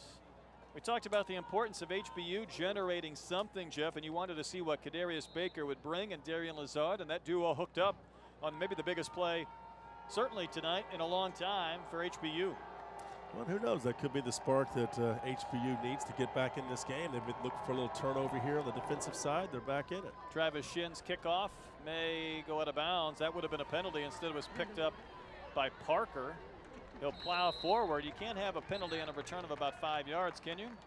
But that one looked like it was holding heading. my breath. Looked like it was heading out of bounds. I think we have just found our first kickoff without a penalty. All right, Jeff, we found out what HBU could do offensively here in our Fox Sports Southwest telecast. Now it's really an important sequence for the defense to see if they can get off the field and find some answers for this Wildcats offense that has been in rhythm lately.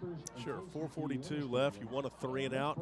Get the ball back over to your offense. They're feeding off some momentum with Kadarius Baker coming in and throwing that 77-yard touchdown pass.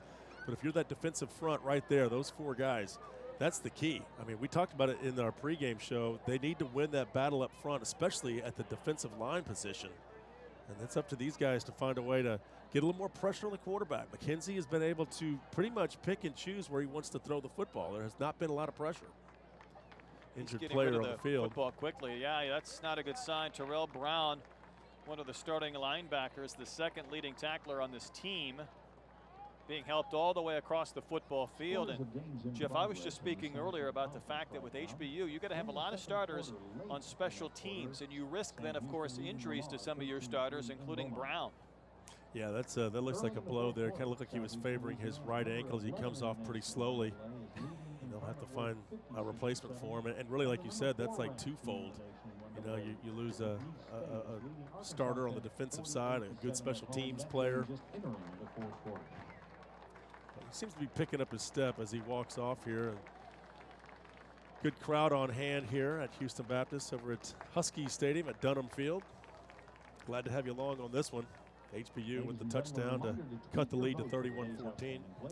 Good to see a nice turnout tonight. There'll be back-to-back road games for HBU at Incarnate Word at Central Arkansas before their next home game on October the 18th against Stephen F. Austin. Another Southland Conference longtime power, the Lumberjacks. Basketball team made a nice run last year. Yes, they did. McKenzie was going under center. He's going to try and get this one back in one big strike. Pass is complete. Jonathan Epps, we've seen his speed on special teams. There's a marker on the play. If this one stands, it'll be a huge pitch and catch to Jonathan Epps. Tell you, Jonathan Epps is a playmaker. Get him the ball in some open space and watch him go. Did a nice job of making a catch here. And the way everyone's running down the field, this is probably going against HBU. Gain of 59 yards on the play. Even a pass interference penalty could not stop Epps from making the big play. And you could see this Abilene Christian team. This is why they're so dangerous, Jeff. They can wear out some yardage and burn some clock, or they can go up top quickly. Very unpredictable. Up 31-14, going deep here. I mean, you're thinking they're going to try to run the football, maybe sustain a drive. No, they're not done. Herschel Sims on his feet. Tackled from behind before he was ready to break it. Sims for ACU. Yeah, he needed one more seam and he would have scored. Mike Cole saved a touchdown. Cole on the stop for the Huskies. Walker, or I wanted to say Herschel Walker, Herschel Sims kind of limping there as he walked back towards the huddle.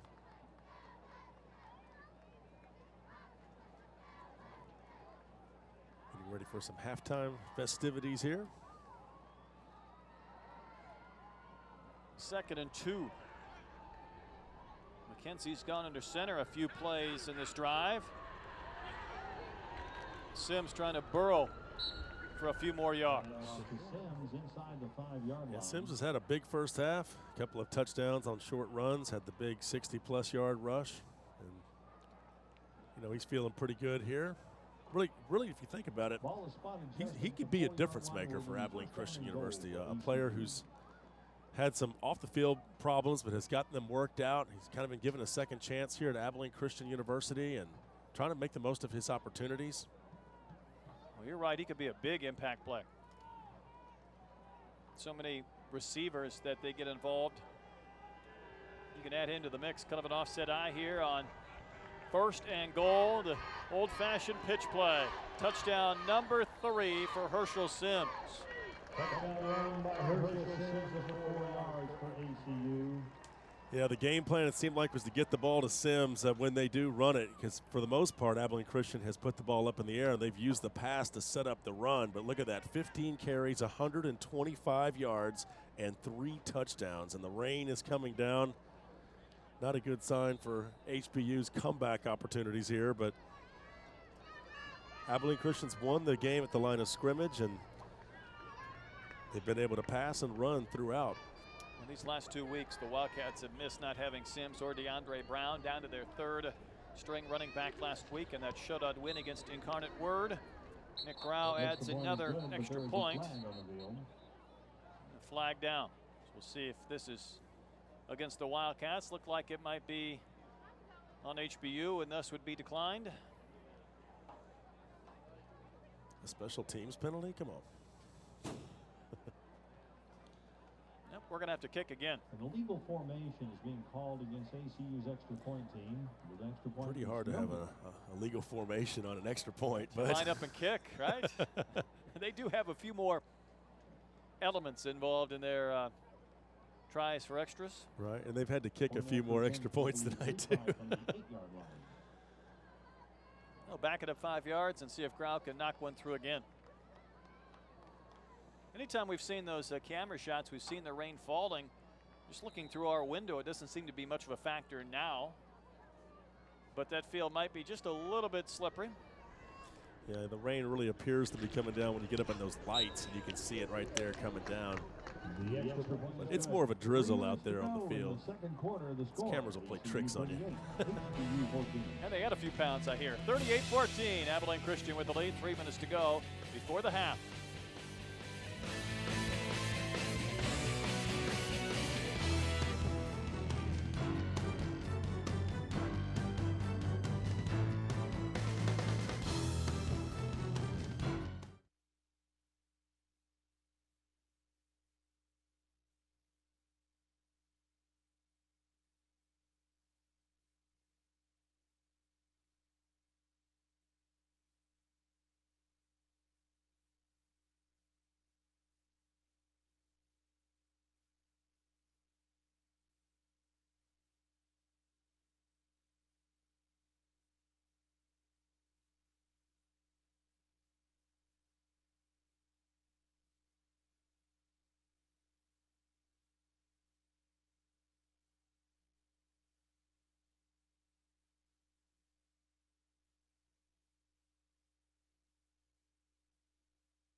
Huskies to get the football back.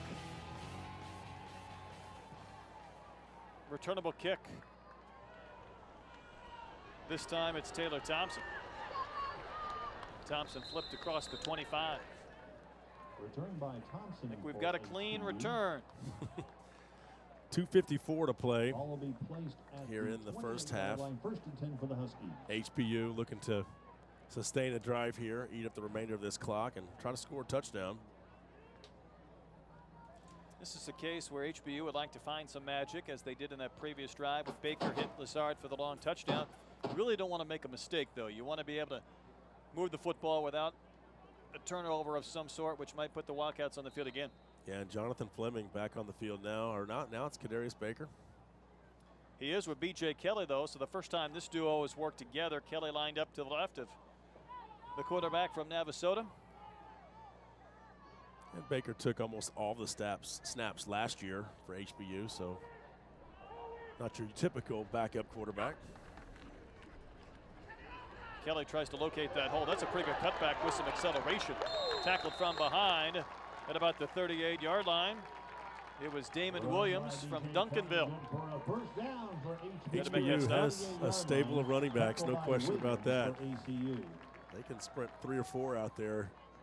All good quality starters. For the most part, though, they hit that hole hard. There's not a lot of sideways running. We've seen it from all the guys that have had a chance to carry. Kelly, Day, Peters, and Bell. Damon Williams is trying to rip that ball loose. That football marked at about the 45-yard line. It'll be second and about 3.5 to go. On the last drive, they got out to a good start like this with a couple of running plays, and then hit him deep on the long touchdown pass. The run will set up the pass. Still plenty of time on this drive as HBU approaches midfield. 2+ minutes to go here in our half.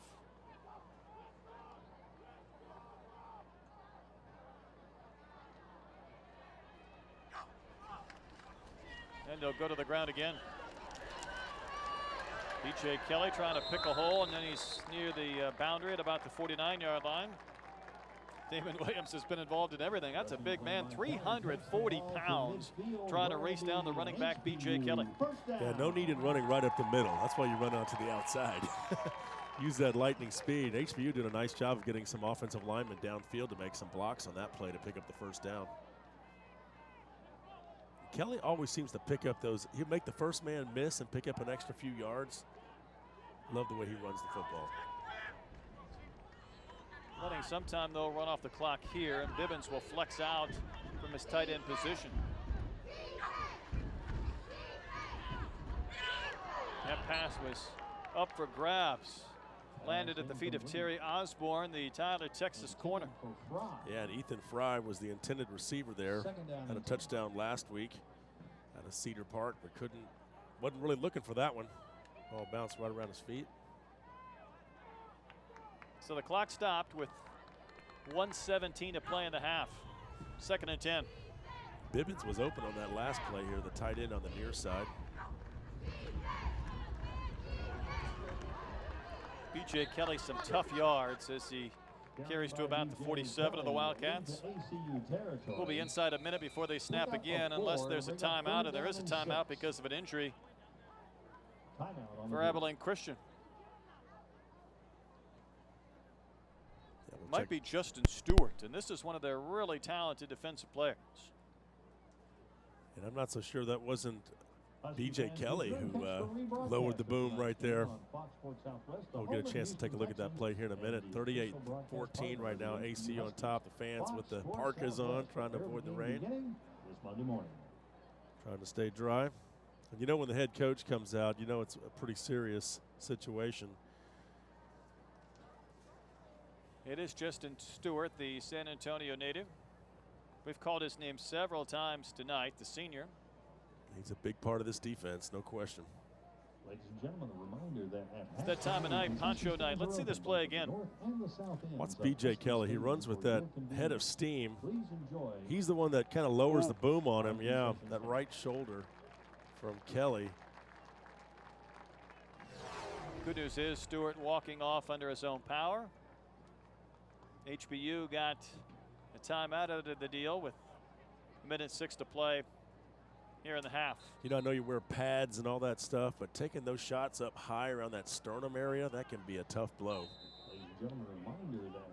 Knock the wind out of you, first of all. That's never fun. 3rd and 6 now upcoming for HBU.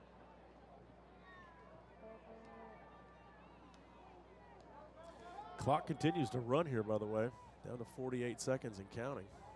There's some precious seconds ticking off, especially if HBU can convert a first down here. Baker taking a lot of time. Here's the rush.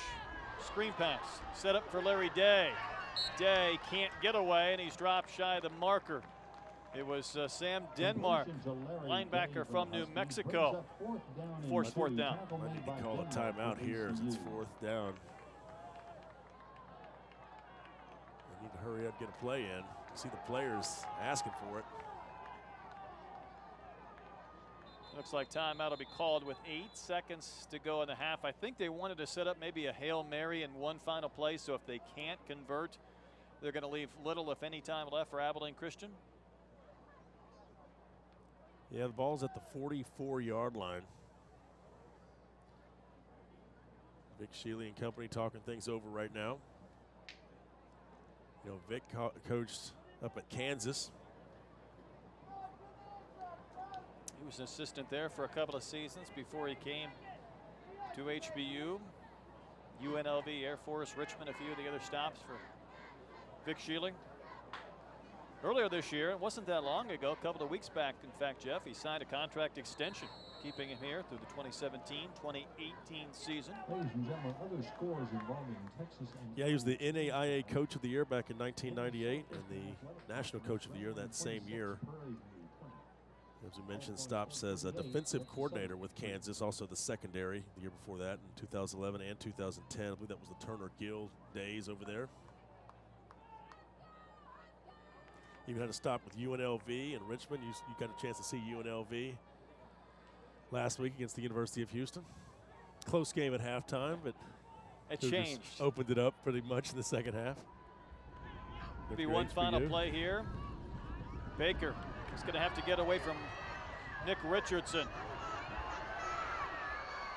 Lazard came back for the football, but the Hail Mary finished about 12 yards shy of the end zone, and that'll bring us to the end of our first half. Huskies scored first. Abilene Christian had their run, and they lead HBU 38-14 at the break.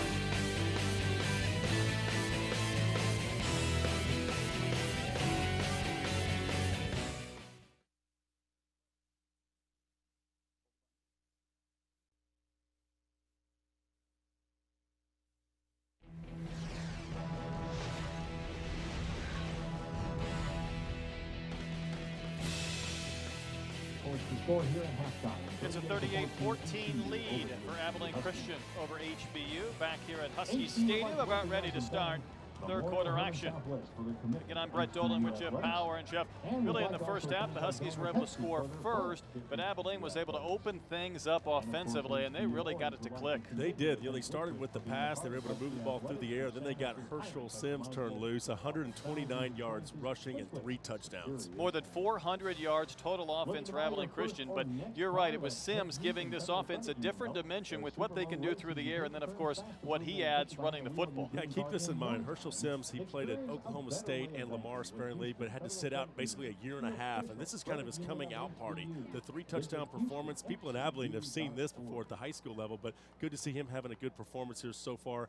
As for Houston Baptist University, you know, the big pass play to Lazard was huge, getting that big touchdown, but they need more of that. They need to get the passing game going, and that might free up the running game. The running game has been good at times, but just not consistent. Yeah, we've seen a lot of running backs for HBU, in fact, 4 different ones, but Kadarius Baker will be curious to see if he starts this third Yeah, quarter. he was in the last 3 drives, did had the long 70-yard touchdown pass, and it will be interesting to see if he comes out here in the second half. I saw a little bit of a spark from the team when he came in the game, especially with the big TD pass, so I'd look for him to come back and start the second half. Let's take a look at our halftime stats. We mentioned that Abilene Christian more than 400 yards total offense. You see the disparity in first downs and rushing the football, Jeff. That's what you mentioned. HBU would like to find a little more success on the ground to set up that passing offense. Yeah, that's going to be key, and right now you're seeing a lot of balance for the offensive side for Abilene Christian, and that's why they're leading this game right now 38-14. But no question about it, when ACU comes out in the second half, they're going to just keep doing what they've been doing, and that's probably pound the football here and maybe occasionally go up top with the air. But, you know, if you're HBU, you got to find a way to get back into this game, and I don't think you have to throw it to do that, and they need to sustain some drives. Kadarius Baker, 2 of 5 through the air, 81 yards in the touchdown. Jonathan Fleming threw for a touchdown, 4 of 8. He's thrown for 50 yards, but Herschel Sims, 129 on the ground. Parker McKenzie's thrown the football already 22 times for Abilene Christian, 14 of 22, 242 yards. And he's got a lot of receivers to throw to also, the 2 touchdown passes. He throws a great ball, too. Good rotation on it, really hard thrown passes, and I really like what I've seen in McKenzie. He's been sensational. After one quarter, it was 10-7, Abilene Christian. They lead 38-14 at the break, and we're about ready to start third quarter action here from Husky Stadium. Kind of a light drizzle at times falling tonight. A few of the fans down below, they've reached for the slickers and the rain gear, but it hasn't impacted play on the field yet. And HBU will get the football first. And getting the ball first is a chance to kind of see what they talked about at halftime, see what adjustments they made. You want to see an impressive drive offensively, try to find a way to at least get some momentum going.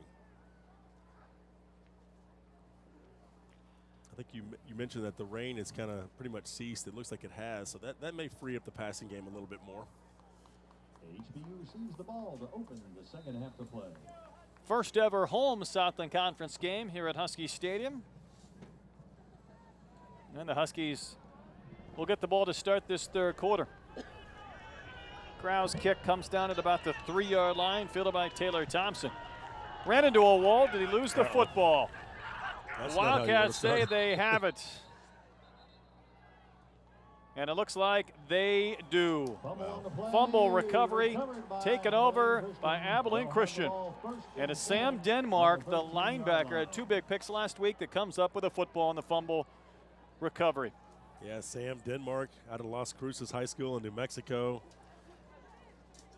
Did a lot over there in the state of New Mexico, and some would probably wonder, can you do that in the state of Texas? And so far this season, he has shown that he can play some football. Not just defensively, but special teams as well, making a fumble recovery right there. And if you're HBU, you could ill afford that. I mean, you spent 15 minutes talking about what you need to do right, and you cough it up on the first opportunity to touch the ball in the third quarter. Boy, special teams have been a big part of this game to this point, and Abilene Christian, off that 38-point, 400-plus yard first half, gets the football inside the HBU red zone.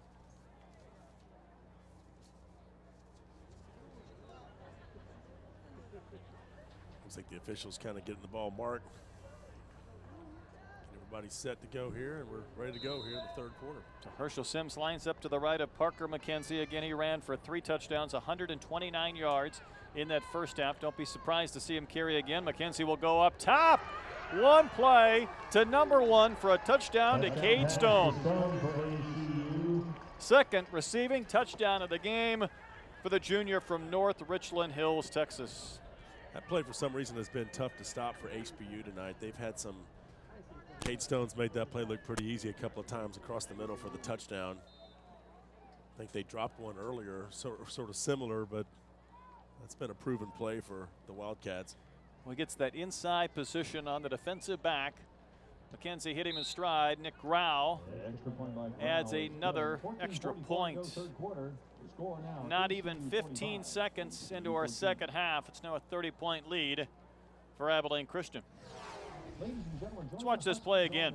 Yeah, Cade Stone, just a nice little fake across the middle. Stone makes the catch, picks up the easy touchdown, 19 yards. It's in the books. But they're using that play action well. Everybody in the stadium thinking they're going to run the football. You see the rain coming down again. Nope, they go up top right away. ACU, they are well balanced. They like to mix it up, and dare I say, this whole season, I watched their game against Georgia State earlier. They seem like they like to set up the run with the pass. They come out throwing the ball around, and they catch you off guard. You know, that was a late loss to Georgia State. It was one of those early games, a Thursday game there in Atlanta. National TV. And national television. It ended a huge losing streak for Georgia State. And you thought, well, that's too bad. That was a winnable game for Abilene Christian. Georgia State's won 3 games since, a couple of games in conference play in the Sun Belt. They maybe are much better than people anticipated, and Abilene Christian had that game won into the very end. And a narrow loss to Northern Arizona, 27-21, before beating Troy and Incarnate Word. Troy out of the Sun Belt. And there the footing comes into play for the first time as D'Angelo Wallace slipped. So a fumble on the first kickoff return and then a slip. Well, that's much more forgiving, but still, nonetheless, not very good field position to start off here for HBU. You know, the first challenge is catching the ball, but as soon as he makes the cut, you see the slick surface. Can't quite keep the footing there. And that was Dominic Barnett, 19 rather than 16, but Kadarius Baker will come back out and operate as the quarterback in our second half. Larry Day is the running back who will get this first series. And Day will carry, able to slither through that hole. Dive forward for a couple of yards. Rob Boyd, the defensive end, there on the stop. You know, Vic Shealy told me at the Southland Conference Media Day over in Lake Charles earlier this summer that he had seen so much progression from Larry Day. Really liked what he saw. And he basically got a chance to play a lot more this fall because of what he showed in the summer. Big spring will carry again, using his blocker. He got leveled hard from behind after a nice gain. Damon Williams, that 340-pound senior, hit Day from behind, but he pops up quickly on the play that'll move the sticks for HBU. I tell you, ACU has got some big linemen, but no problem right here. Follow that block. Threw his blocker right into the defense. Take that, huh? We might have a change at quarterback right now. Freshman. Isaiah Hall. See if this is kind of a wildcat type formation. Hall will try and carry, but he is going backwards. Sam Denmark, one of those wildcats there. Damon Williams, another. We've called Damon Williams' name several times over the course of this contest. Isaiah Hall out of Burleson, Texas. 6'1", 205-pound freshman getting a chance to take his first snap as he comes off the field. Always want to get that first one out of the way. A little different look, but now Kadarius Baker comes back on. Not even 2 minutes into our third quarter. The Wildcats scored on one play after the fumble recovery on the kickoff return to start this second half. Lazard lined up to the slot in the right. And that ball sails incomplete by 10 yards. Closest man there was the corner, Keith Barnett. You know, we talked a lot about the recent victory over Texas College, 72-6 for HBU, but the game before was a very winnable game. They played Northern Colorado on the road. They had the lead 20-15 in the fourth, but couldn't hang on to win. In fact, they scored a touchdown, which would have tied the game, but they were called for pass interference on the offense. Ended up losing 28-20. Well, that's one of those games that allows a lot of people around the program to realize how close they are to making an impact, yet there's still that extra step to make, that finishing aspect. Would have been a tremendous victory for the program. That was a Northern Colorado team that then went and lost by a point to UNLV. Pass over the middle. Caught to Iannaccio. Up high to make that catch in traffic, and then flags come flying in. Maybe an unsportsmanlike conduct penalty at the end. And who's the first to come talk to him? Lazard. You know, we know you caught it, but you don't have to tell everybody about it. We saw it. Boy, the coach is all up in his business, and you can see why. Number 21 of the offense. 15-yard penalty. Since the line of game had been established, it'll be first and 10. Iannaccio says now you get your mic fixed. You can identify me as if there was any doubt who that penalty was on. You're going to see it again, and we're going to stay on this play after this sensational catch. You're going to see his antics maybe a little taunting, so to speak, which will be flagged this year. And that will be flagged any day of the week with the new emphasis this year in football. I don't think Iannacho liked the fact that the tackle was up high, and he felt like maybe they got a little too up underneath his chin, underneath that face mask. It is a first down. It'll be 1st and 10 rather than 1st and 25 after the penalty is established or walked off, but field position lost. It's marked at the 31. Larry Day tries to fight forward for a few yards. Young man from Conroe. Not a big guy, Jeff. I mean, 5'9", 190, but like so many running backs for HBU, Kelly, Peters, and Bell moves well on his feet. And you know what I'll say also? This is not a discredit to the offensive line for HBU, but they're typically outsized, and you can see the size difference when you see Abilene Christian's defensive front. These running backs for HBU have to earn their yards. Gain of 3 on that previous play. Kadarius Baker going backwards, and wisely heaves that one into his bench. Pass is incomplete. Brings up 3rd down and 7 for HBU. That play was a little broken up. Wesley Lewis was not on the same page as Kadarius Baker. Baker looked around as if he wanted to throw it, and Lewis was turned around the other way. By the time he threw it, it was too late. He had to get rid of it. Baker did. You know, so much excitement surrounding this first conference game on campus, just the second home game. The weather conditions maybe diminishing that crowd a bit here in our second half. But Abilene Christian has done their best to take some of the passion out of this fan base tonight with a big second quarter. And starting here in the third, Baker would like to make a big play himself. His pass intended for Wesley Lewis, too tall. Barnett there on coverage again. 4th down now, and the punting unit will come on for the Huskies. Next up again for HBU, they'll play at Incarnate Word down in San Antonio, then at Central Arkansas. That game is over in Conway, Arkansas. Next home game is Stephen F. Austin on the 18th, followed by Nichols on the 25th of October. So a pair of home games coming up in October. Guzman punting to Epps. Epps doesn't believe in fair catches. He's fun to watch. Boy, he hits that hole quickly. He is electric. He needed one more step, and he knows it. He probably cut in when he could have cut to the outside. Kenneth Bibbins there, and you can see he wears his emotions on his sleeve. He's going to break a couple, though, Jeff, before this season is over. Oh, absolutely. Great receiver, too. Really get him in some open space, and you can see what he can do.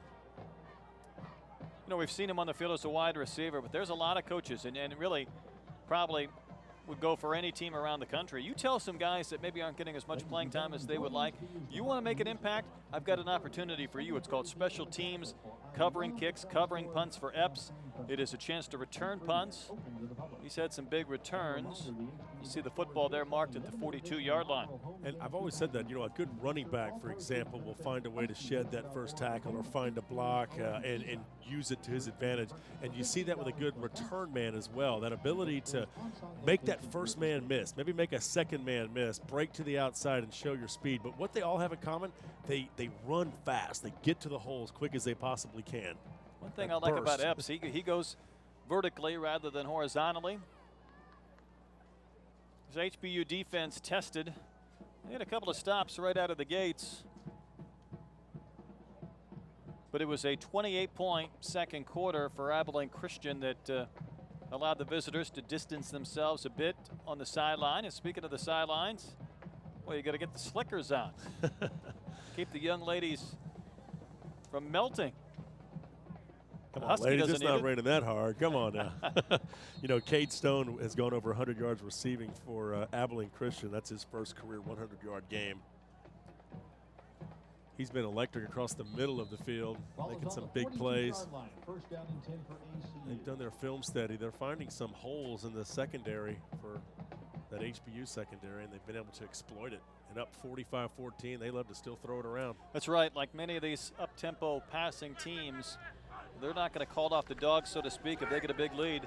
They'll try and get Sims involved on a screen play. Sims showing off the speed with a good cutback. Sims is gone. Herschel Sims has scored his 4th touchdown of the game. Herschel Sims trying to pick up Southland Conference of the Week honors offensively. Amazing. 4th touchdown.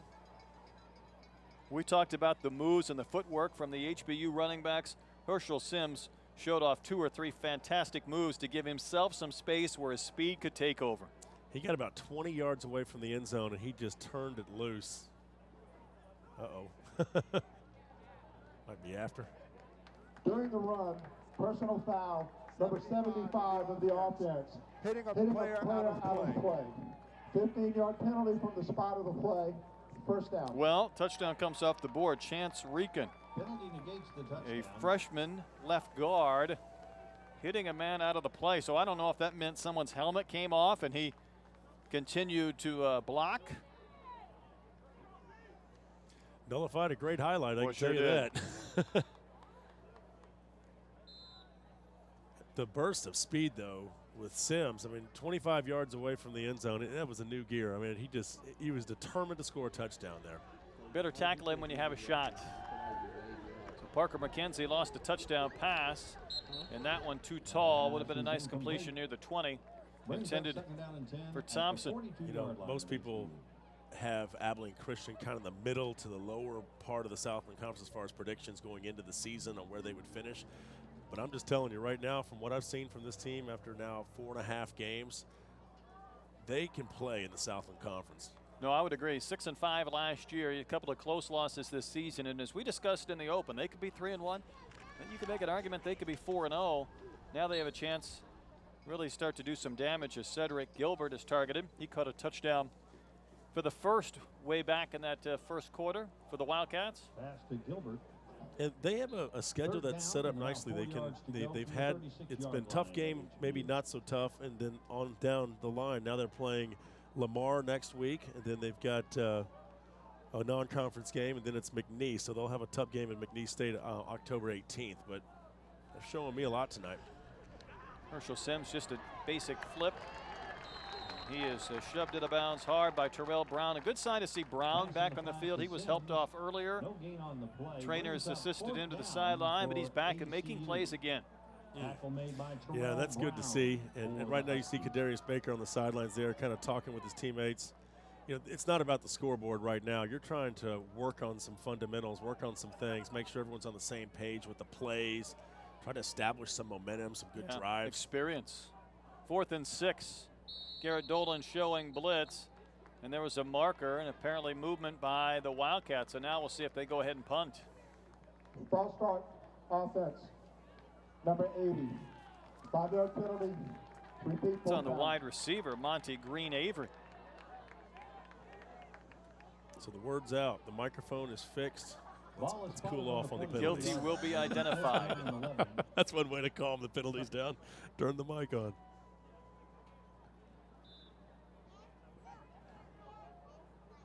Well, if you're HBU, you get a stop here. Take every positive you can get right now. Kilcullen trying to pooch this one.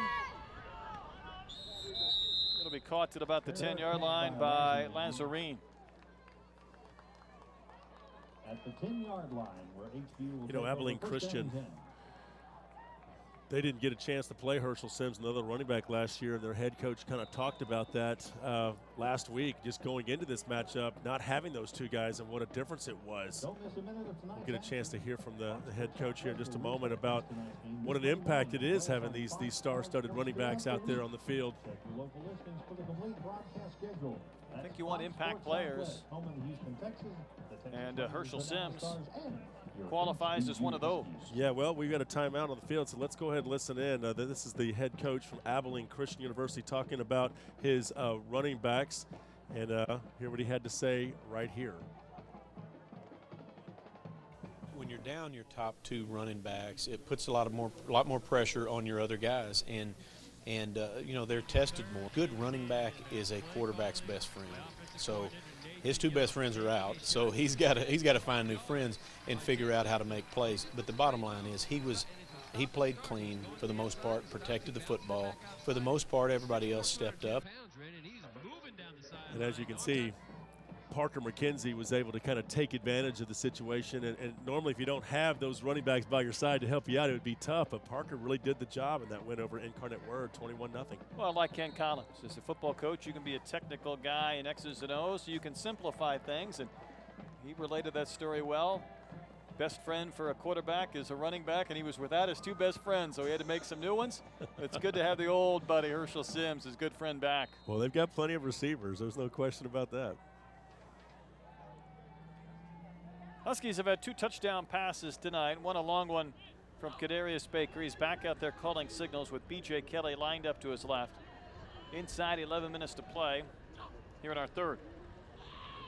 Well, Kelly, I like the identification of that hole. Hit hard by Chris Summers, number 49, the linebacker from Carrollton. He's been playing a lot tonight, listed as a backup to Sam Denmark, another talented linebacker who had 5 tackles to lead his team in the first half. I'll tell you one thing I've always noticed about B.J. Kelly, he runs hard, he runs fast. You never have to worry about when he touches the ball, whether or not he's going to be giving it all he's got. He gives it 110% every single time. Last year he had 3 games of 100 yards or more. Keep in mind it was a 7-game schedule. That time, though, going backwards. He was hog-tied and thrown down. Big number 53 wasn't going to let him get loose. That's Des Powers, a linebacker from Humble. No relation, I take it. No relation. Might have had a horse collar going on right there, too, but Des says, hey, don't worry. Des got some good size, too. That's a defensive lineman body right there, huh? He's back Big home drive. in the Houston area and showing off some stuff tonight. Got the big legs, the big backside, get a lot of push. Boy, he's listed as a linebacker. You've seen him creeping up on that line of scrimmage, and there's a pass complete quickly to Lazard. Not a lot of room out there. No quitting Darien Lazard either. He's no quitting any of these players from HBU. They know that the importance of just taking it one play at a time and trying to find a way to get back, get a touchdown on the board, put some momentum together. This is for next week now, you know. Yeah, building forward. So a first down play coming from the 24. Baker trying to get rid of that football quickly. Well, Kelly collected the own bobble, and then he was drilled. Hit hard and dropped. And right now we're seeing a lot of the second and third teamers for Abilene Christian. That's Blake Rudd, a linebacker, senior. Not listed on the depth chart, but now into the game, getting some playing time himself. Abilene Christian has a lot of depth, that's for sure. If your HBU snap that ball, ACU didn't look ready. You don't have to wait, Kadarius. Loss of 1 in that previous play. Clock rolling towards the 8-minute mark here in our third quarter from Husky Stadium. Baker, maybe a misplay on that handoff attempt on the zone read, and he has to fall on his own fumble. Yeah, I know you have a set play, you have a set call and all that, but when the defense is not lined up and the official gives you the go-ahead to snap it, Third down. got to snap it. 19.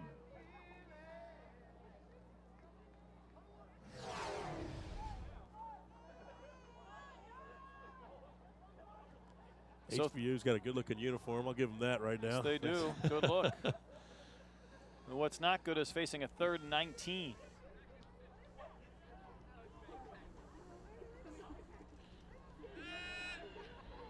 Baker, not bashful. Looking for the deep ball. Wesley Lewis, how about that catch? The Wildcats are pleading for an offensive pass interference, but Wesley Lewis with the big gainer moves the sticks for HBU. And Keith Barnett did a little push-up there. He's at a Converse. He was probably, that's as if to say, I should have made a better play at the ball. But Kadarius Baker with the nice pump fake. Great job. Both feet inbounds, too. Fantastic job over Barnett. So a couple of big plays from Kadarius Baker. Well, Lewis at 6'6", why not? You can make those plays on the outside against what usually will be defensive backs that are maybe around 5'11". Well, that's a great point. And that's a good-sized wide receiver in Wesley Lewis. Now it's Kelly working off the left side of the line. He'll get positive yards or yard, not much, maybe just shy of a 2-yard pickup. Don't they always say that when you've got a receiver out there that just can't quite hang on to the ball, and he's got a lot of speed, they put him back there in the secondary, make him a defensive back. And a lot of times it's guys that are under 6 feet tall and why not take advantage of that height differential? Boy, I like that a lot. Just identify those opportunities. Lewis, the receiver on the bottom of your screen, lined up to the right. 2nd and 8.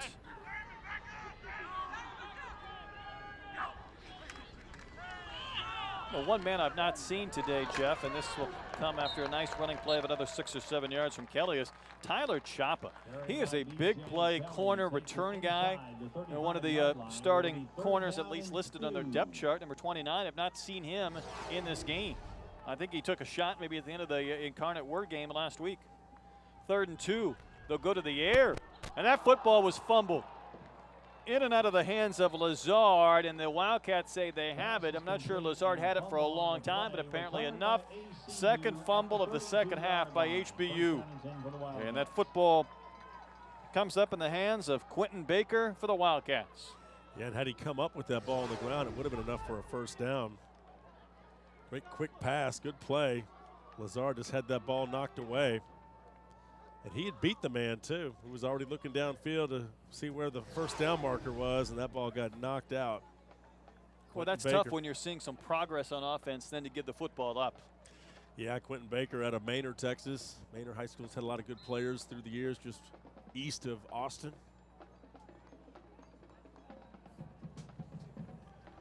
Parker McKenzie still in the game. A lot of time left just in our 3rd quarter.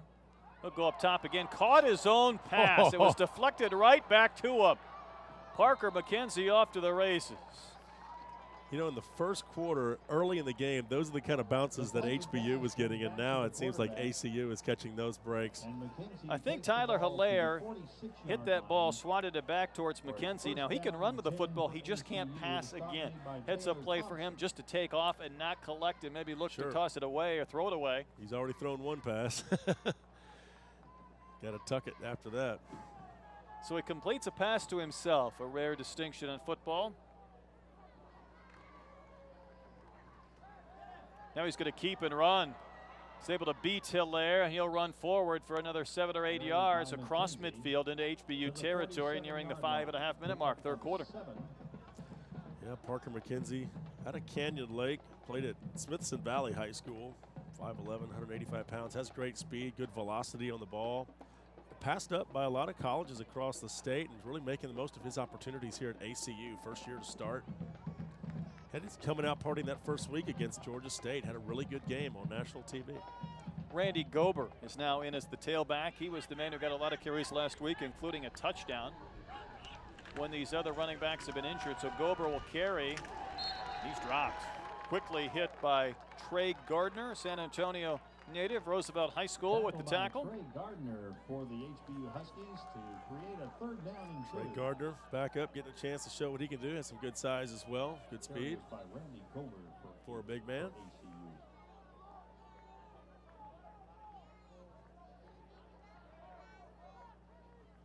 One thing you got to like here is Husky Stadium here at Dunham Field. Get a chance to see these players out here practicing on the field. There's a lot of pride, big pride factor. Well, there should be. But Gober ran into Cody Moncure with some help from Jonathan Buffin. First time we've called his name. Cody Moncure, the freshman from Richmond, involved on this play. There is a marker down, I think. Well, that's a hit. Yeah, Moncure's a football player. We were saying in the last broadcast that he might have had some, if he wasn't a football player, he might get into steer roping or he's got a little cowboy in him. But the defense making a stand here again for HBU. Back to receive for HBU.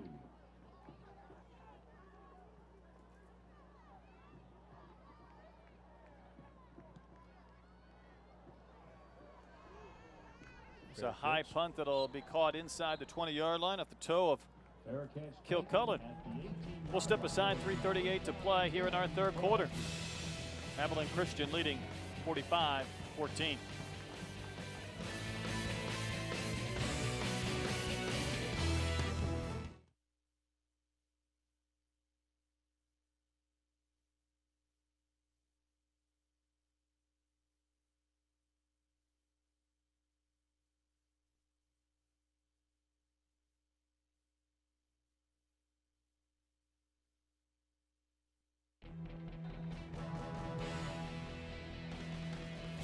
looks like snow, Jeff. I know better than that. It's really not raining that badly. It's that HD business. Special effect. 2 fumbles, though, have hurt the Huskies here on offense in this third quarter. And there's a pass in and out of the hands of Iheanacho, who made a great catch earlier, but then was flagged with an unsportsmanlike conduct penalty. Terry Osborne, the corner, knocked that one loose. Intended receivers, you watch now.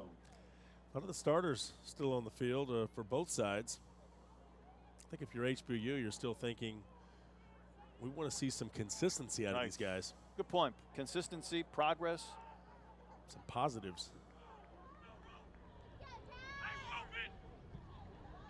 Craig Bell is in the game as the running back. Bell with a couple of blockers out in front of him. It's across the 20, and then he's thrown backwards. Justin Stewart also back in the game. We've seen a couple of guys leave. Stewart, number 3 for Abilene Christian, Terrell Brown for HBU, and both have come back and then been able to play football, and that's a great sign. Yeah, Bell takes his handoff up high, running behind his blockers here, picking up some yardage, and there really wasn't many yards there to be had, to be honest. But he was able to pick up a few. Forward progress. You know, if you're Kadarius Baker, I think to give the defense something to think about, too. Maybe run one of these plays himself. Well, I was thinking the same thing, although Yeah. 3rd and 8 here. We'll see how daring he wants to be. Looks good on film.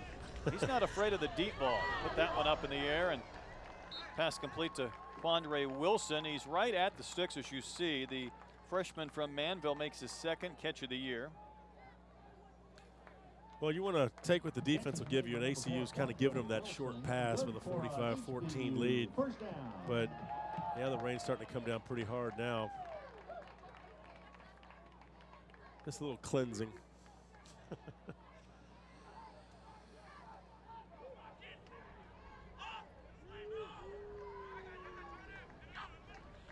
So 1st and 10 play. A little wraparound handoff there to Bell, and a lot of white shirts. See, I'm thinking right there, Baker hangs on to that ball. He's got some yards on that outside.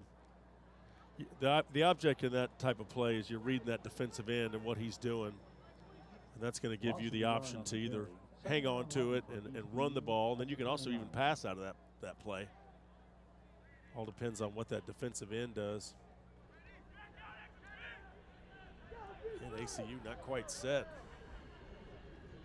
Defensively, it's as if they know HBU is not going to snap the football quickly and they've got more time, which I think defeats the whole purpose of trying to go up tempo.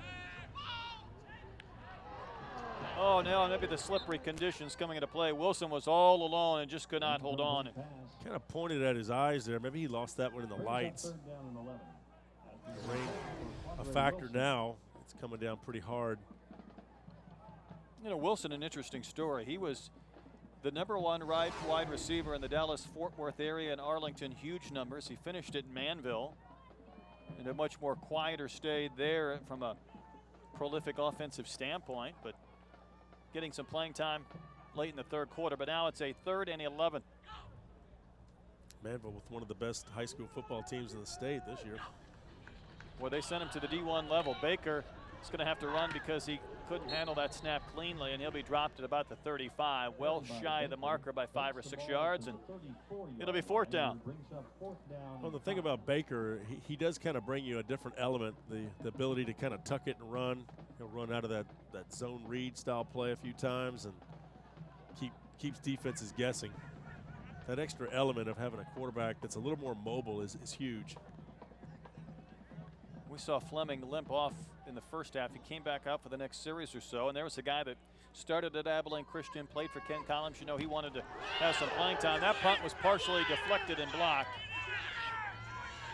And here's a case where Abilene Christian could advance if they want to. Houston cannot, so they'll down it at about the 49 of HBU. So there was a big paw that got on the foot of Guzman, and so many punts tonight. That one, though, he couldn't get it away cleanly. And Jeff, I pointed out earlier, he's a guy that takes a long time once he gets this football before he gets it off. Yeah, he kind of just maybe that extra half second is all it takes sometimes. And that kick when he comes kicks out low. he kicks it good and hard. He does. He gets a lot of carry, but it seems to come out like a 2-iron, and it was deflected by Quentin Bryant. McKenzie's still in there. And there's Randy Gober. So maybe we have seen the end of the night of Herschel Sims. He had that long touchdown pass called back because of a penalty after scoring 3 times on rushing plays in the first half. Well, he put up some big numbers in the first half, almost 130 yards and 3 touchdowns. And HBU had a hard time containing him tonight. I think I like that idea, though, from Coach Ken Collins. You know, here's a guy who missed a couple of games with a concussion. He's had a big night. Allow Gober and others to get some playing time. We've not seen DeAndre Brown, though, and I think they were maybe hoping he might be back this week. Tight end is all alone, but there's another man downfield. Even more alone. That's Thompson. Thompson stays on his feet. He's inside the 10. He'll be marked out around the 8. DeMarcus Thompson, another big catch. He's on his way to about 30 on the season already. His career high was 2 years ago, 34. You get the feeling here's a guy that's going to be involved 5 or 6 times a game. Yeah, a couple men open downfield. As you mentioned, the tight end was also open, but once McKenzie caught that ball, he had some space downfield to make a good little run right there. DeMarcus Thompson, I can say. McKenzie with the throw. There's Thompson right there. And we have reached the end of our third quarter. It was 38-14 at the half. A couple of fumbles have hurt the Huskies here in our third quarter. 45-14 ACU.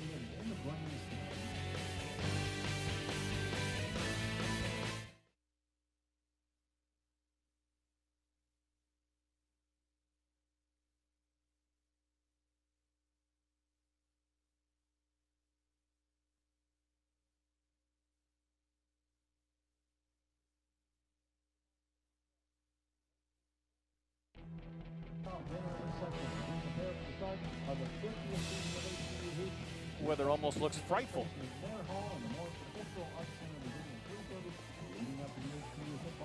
The hand sign there would stop the rain. You know, Jeff, I don't know how much of an impact it's had, but we've seen a few fumbles, a few drop passes here in the third quarter, and really the Huskies want to use this to see that progress, not have some mistakes slip up because of the conditions. The only individual not bothered by the rain is the Husky himself. Yeah, he's got his dogs up, no question about it. He's good and dry in there. Well, you talk about an individual glad it's not 95 degrees outside. Even more humidity. Probably feels good to be the Husky tonight. Not allowed to talk. They can't complain about it or anything. That's tough. Abilene Christian on the march, trying to break the 50-point plateau.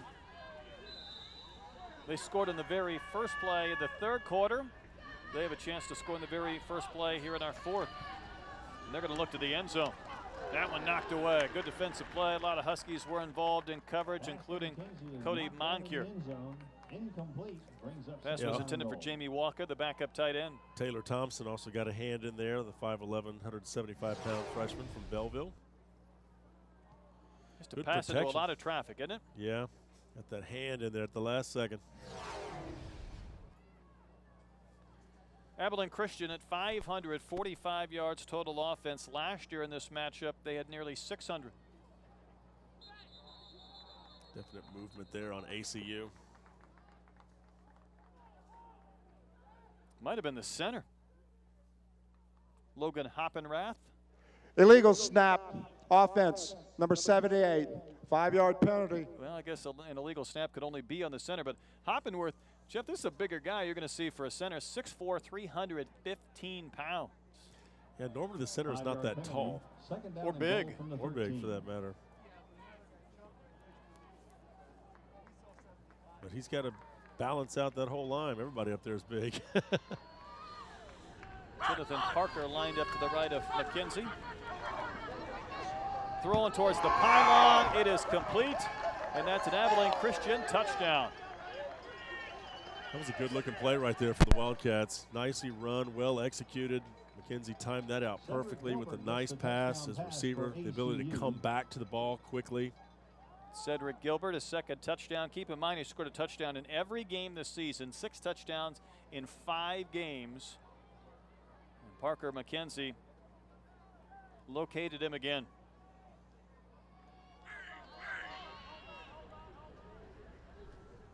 You can hear our official saying, hold on, hold on, hold on.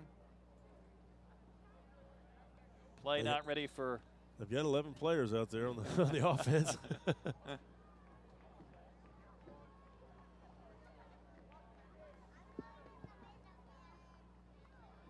Nick Grau has been doing the kicking tonight. Great shot on the line of scrimmage. This one up and through. Extra point is good. Not even 30 seconds into our fourth quarter. Abilene Christian has topped the 50-point plateau, a 52-14 lead over HBU. Keep in mind it was the Huskies who had the first touchdown of the game. Cedric Gilbert there with a pretty good night tonight. But there's quite a few players here for Abilene Christian who've stepped up on the receiving end as we take a look at this one more time. Again, Park McKenzie looking left, comes out, finds his man to the right, coming back to it and making a great grab right there. And that's some beautiful footwork too. You got to be able to get those feet in bounds, find a way to make the catch, and stay in the end zone on top of that. Well, I thought Parker McKenzie was throwing that football to me. Yeah, that Cedric throw came Gilbert. right into your living room. Cedric Gilbert was there to haul it in, though, just so you wouldn't get hit. Well, the one thing about this Abilene Christian team, as we've discussed, you see Tyler Hilaire being attended to, is just that there's a lot of weapons on the offensive side. Not that there aren't defensively, too, but we've seen their weapons score touchdowns tonight. They've got a big line as well. You know, one thing you'll notice when you get a chance to see McNeese State, they've got a huge line, one of the biggest lines you'll see in the country. And I'm talking about at all levels of college football. No, that's a very good team. You know, they gave Nebraska all they could handle. That's Wallace, popped out of bounds, shy of the 20. He was hit hard on a special teams tackle by Jonathan Epps, so he's not just a guy who can return. He gets out there and wants to make a tackle too. You know, and football's a game that it's one on the line of scrimmage. I mean, you've got to be able to run the football. Even these pass-happy offenses have got to have the protection up front to make the passes complete. And Parker McKenzie does a nice job of getting rid of the ball quickly, so his line is not forced to have to hold their blocks as long. But HBU has not got a lot of pressure into the at the quarterback in this game. Second snap for Isaiah Hall. We saw him take a snap and run the football earlier. He's going to do it again. Isaiah Hall just flipped at the 25-yard line. Heard a lot about Hall in the summertime, that he was going to be someone down the road that could be an important person for this HBU Husky football team, and getting a chance to play right now. Why not? He's getting some playing time all right. Terrence Peters in the game, a fake handoff to Peters. Hall ran into trouble. Looked like he had some room here on the sideline, went into the line of scrimmage. Yeah, I agree. He had some space on the left. Ball carries for no gain. It'll bring up third down and 4. Lost his helmet, so whatever playing time he had, he's forced to come out, yeah. I'd like to see an adjustment on that rule about the helmet. You need better chin straps, though, tonight. I mean, we've seen that moisture, maybe. We have seen so many players lose their hats. Kadarius Baker back in there, facing a 3rd and 4. I mean, I understand if someone loses a helmet because they're fighting and pushing and shoving, but when it just kind of comes off, you know, if it's an impact player. Another misplay, and Baker just has to cover. Snap is handled by Baker for a loss. Get some gloves out there for Kadarius. That's a good point. There aren't a lot of quarterbacks who go without the gloves sometimes in these conditions. Well, in Houston, you know, you get those pop-up showers. Anyone who's lived in Houston knows all about the moisture in the air and the humidity and the rain. We've had a lot of rainy weekends, too, the last few weeks. Takes an HBU bounce. Epps will not get a chance to return. It's killing him. You could just see it. He wanted a chance to make another play, and this one will stop at the 22, touched by number 22, Cody Moncure. Well, I bet he's had about 100 yards in receiving wiped off the board because of penalties. But the few times he's had a chance to show what he can do, he's been very impressive. And that's a great weapon to have also, a return man that, you know, the kickoff team doesn't really want to kick it to him. And it's true. You got to punt to him. There's trouble. You know. Right. involving a distracted driver. 12:29 to play in this game, 52-14. Abilene Christian. And you look at what they've done from an offensive standpoint this year, came in averaging right at about 29+ points a game. Jeff, you talked about that 38-37 loss to Georgia State. Lost to Northern Arizona, then had 38 points in the win against Troy, 21 points last week, and they were just shorthanded. I mean, I'm not taking anything away from Incarnate Word. There just weren't some of the weapons on the field from a running back standpoint. And still won that game 21-0. Defensive shutout. It's almost like they told the defense going in, look, we're going to be without a few offensive weapons tonight, so we need you guys to step up, and they did, pitch the shutout. And this is coming off of games where they gave up 37, 27, and 35. So if you're Incarnate Word, you know, we've seen it tonight as well. They've been impressive defensively at times too. You take away that first opening drive by HBU, and they've been very solid defensively. Of course, HBU will see Incarnate Word on the road next week, 6 p.m. game. 2 key plays offensively for HBU. That's what Abilene Christian's allow. The two big touchdowns. Switch a quarterback. Cade Munden, freshman from Waco. A quick handoff. Switch at running back too. HBU is going to be on the road the next couple of weeks. Incarnate Word down in San Antonio. The chance to go down and see those two play. I was at that game last year. Incarnate Word, very nice stadium down there in San Antonio, kind of snug. And of course, Central Arkansas, it's on the road up in Conway. And then the next home game, Stephen F. Austin, and then Nichols on the 18th and 25th of October before heading out to Beaumont to play Lamar. Lamar with a nice team this year. They've had some impressive wins. Munden will give to Gober. Gober's been carrying a lot here in the second half. Plows forward. Tyler Hilaire tackled him from behind, tackled him forward to the 40, and that'll move the sticks. It's that time of the game where if you're a backup, this is your chance to show the coaching staff and then the fans a chance here on Fox Sports Southwest what you've got. That goes for both sides. You know, the HBU coaching staff likes to see their players still playing to the final whistle. Play hard. Don't worry about that scoreboard. Well, that's a good point. These minutes may not impact the game or the final score, but they are important to the individuals who are out there. It's still a game.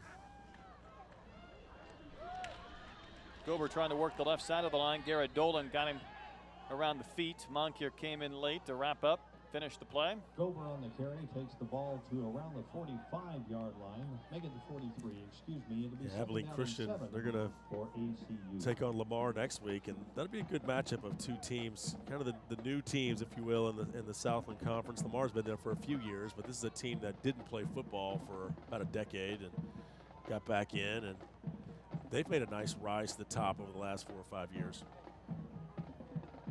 Thing I like about Lamar, it's still a big game and kind of a small pond over there in Beaumont. Well supported, nice stadium on campus.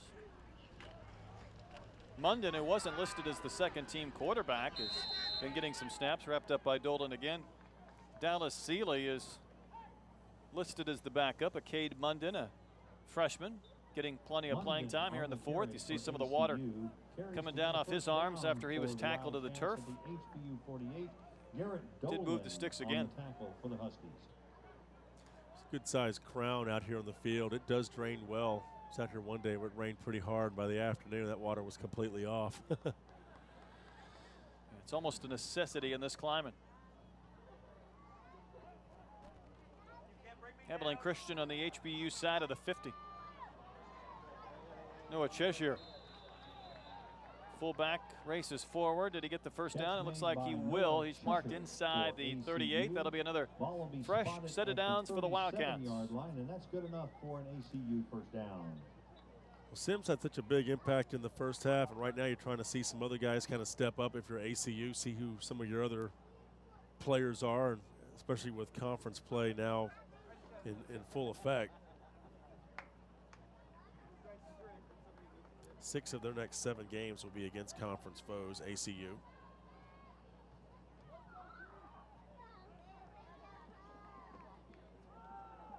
Gobert just plows forward for a couple of yards. Stadium's still a couple of years off. It's going to be a beautiful facility. I've seen some of the pictures and renderings. Once they take that next step, they've had a couple of more years in this Southland Conference. You could see where they might be one of the powerhouses in this league. Yeah, Abilene Christian also getting a new track stadium as well here in the near future. Of course, Houston Baptist University. This is just the first phase of the stadium. The second phase will be the other side of the field. More seating on that side. Just a big step to get this stadium constructed here on campus. That pass bounces it around the 30. And, you know, just driving up today, Jeff, you could see some of the fraternities and sororities. They were set up in the grass area outside. Students able to walk across from the dorms, and it's just nice to bring that here on campus. Playing volleyball, cooking out, having a good time, keeping it on campus. Don't have to drive anywhere. Driving sometimes can be a little difficult in a big city like Houston. You know, just getting around, parking. It's nice to be able to keep it on your home turf.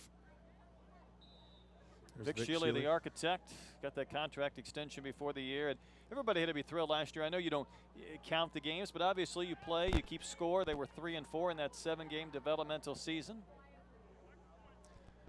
Absolutely. I remember going up to the Panhandle. That first victory on the road was very pleasant. There's Kate Stone again. He lost the football, dude. Was it an incomplete pass or fumble? Officials say he was marked down, so the catch was made, no fumble. It'll be shy of the markers. Yeah, just short of the first down marker. I think they're going to punt. Let's just see how close this was. That short pass has been there all day for ACU. They've been able to connect on those 5- and 6-yard passes. That's why they've been keeping the chains moving. They do a nice job of mixing up the pass and the run. Looks like they might go for it here. About a yard and a half shy, maybe 2 yards. A little too far for a field goal.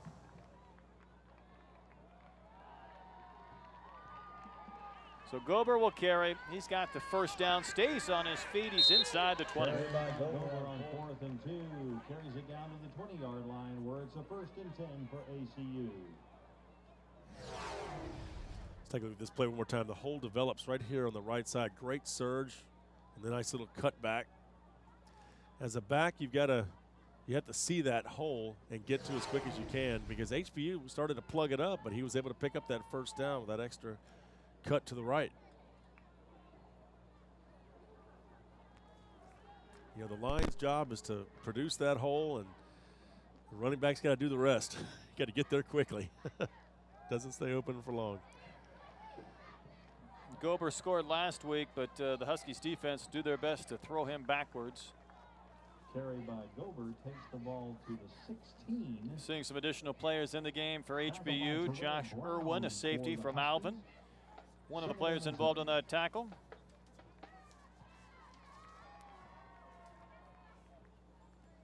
Nearing the 6.5-minute mark here in our 4th quarter.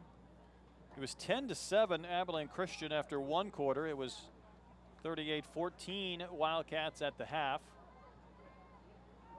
Really, it was the fumble on the kickoff return to start the 3rd quarter that kind of deflated things around here after the break. Penalties too, really slowed the thing down. Can't forget those. Gober will cut back and slither forward.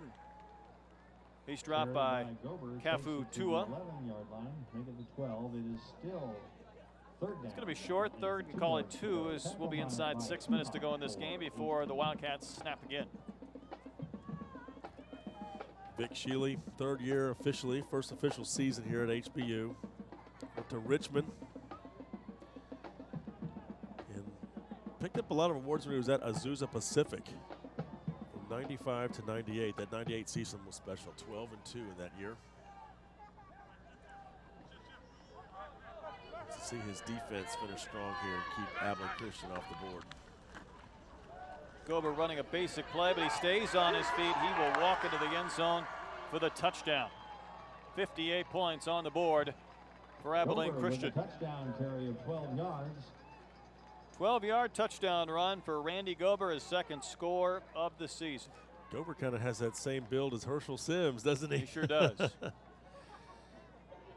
Powerful thighs, low center of gravity, good burst of speed. Abilene Christian's got a lot of talent.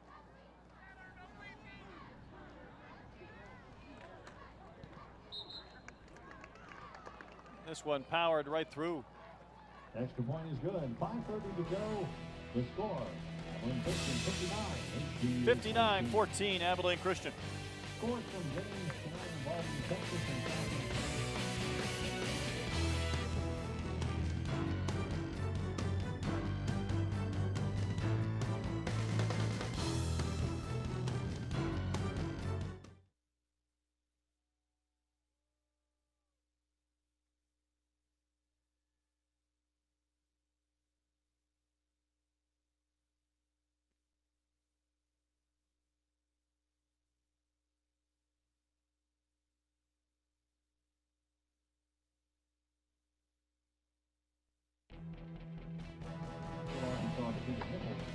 Five and a half to play from Husky Stadium. Abilene Christian trying to improve to 2-0 in conference, 3-2 overall. HBU, this is their first conference game of the season. You know, it's the early part of the season. I think the Southland Conference has got a great lineup of teams. We've already seen McNeese State go out there and be very competitive against Nebraska, a team that is still undefeated, had an impressive win. Nebraska did this past week. There was Miami. McNeese playing with them on the road as tight as anybody could. I don't think there's any question. Sam Houston State, Stephen F. Austin, and I think you can throw Abilene Christian into this mix as well. There's some talent in this conference. Southeastern coming off that conference championship last year, looking every bit as good. They've been very competitive. They hung with Tulane early this year, barely lost that game. That's right.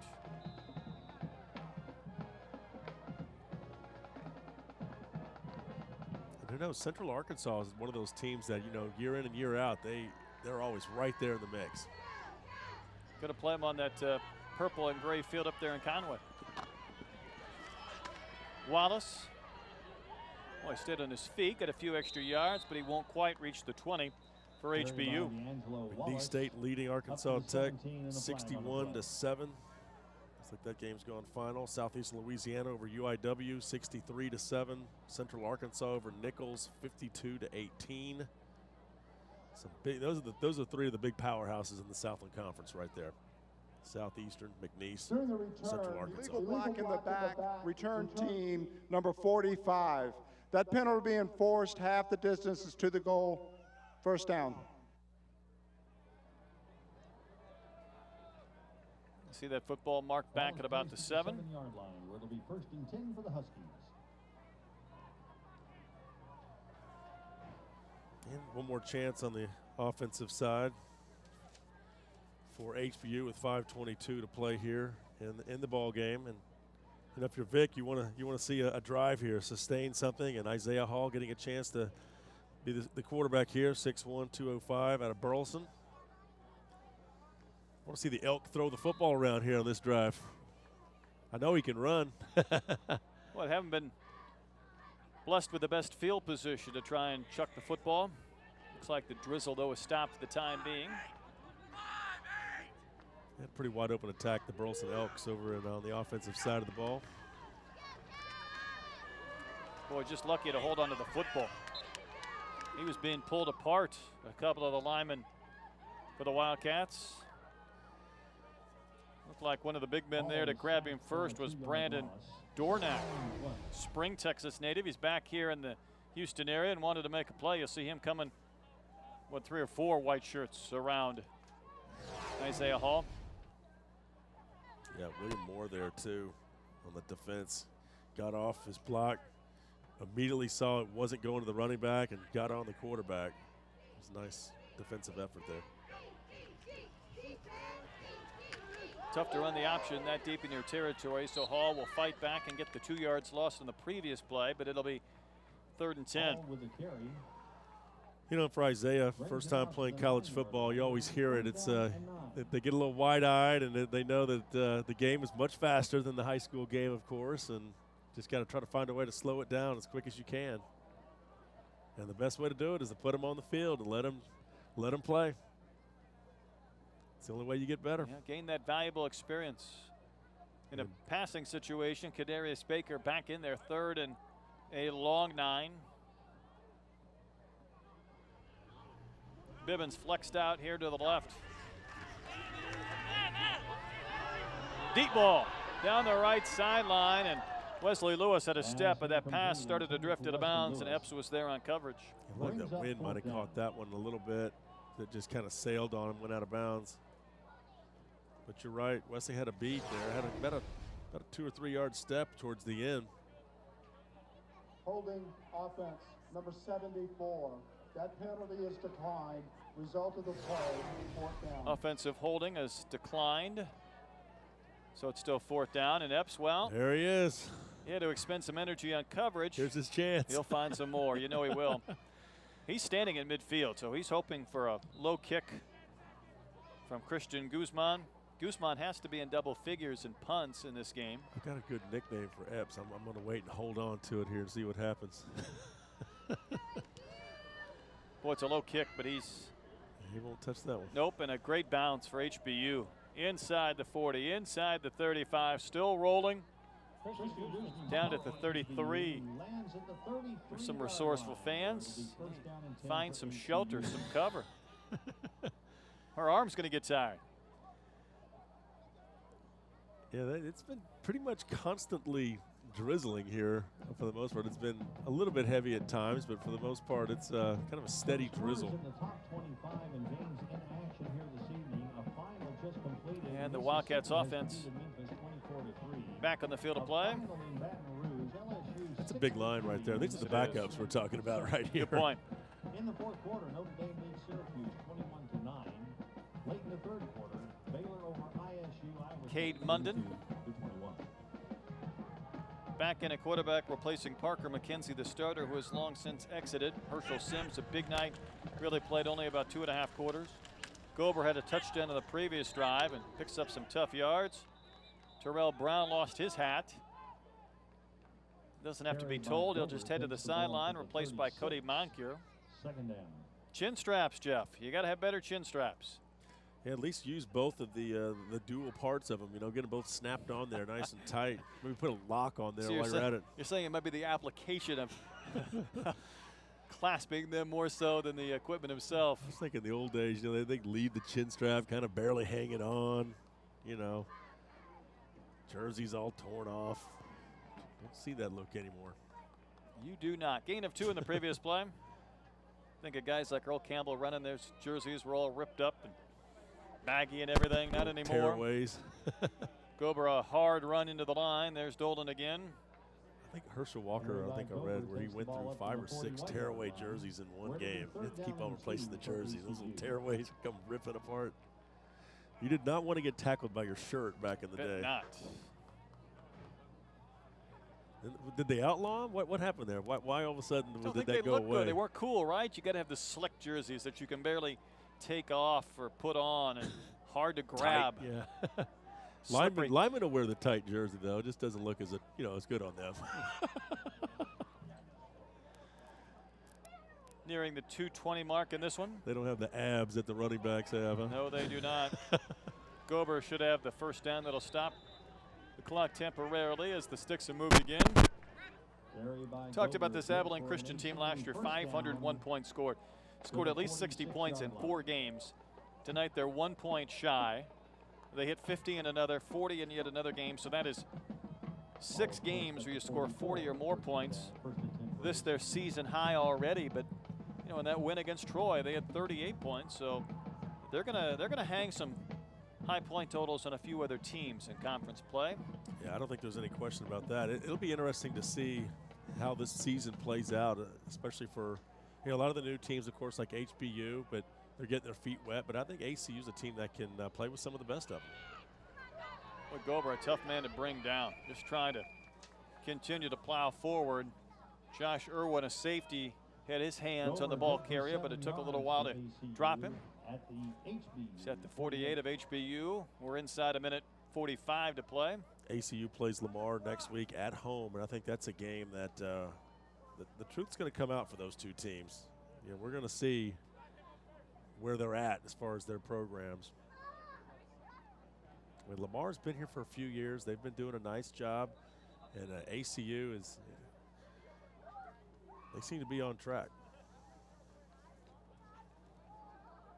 reset the game clock to 1 minute 10.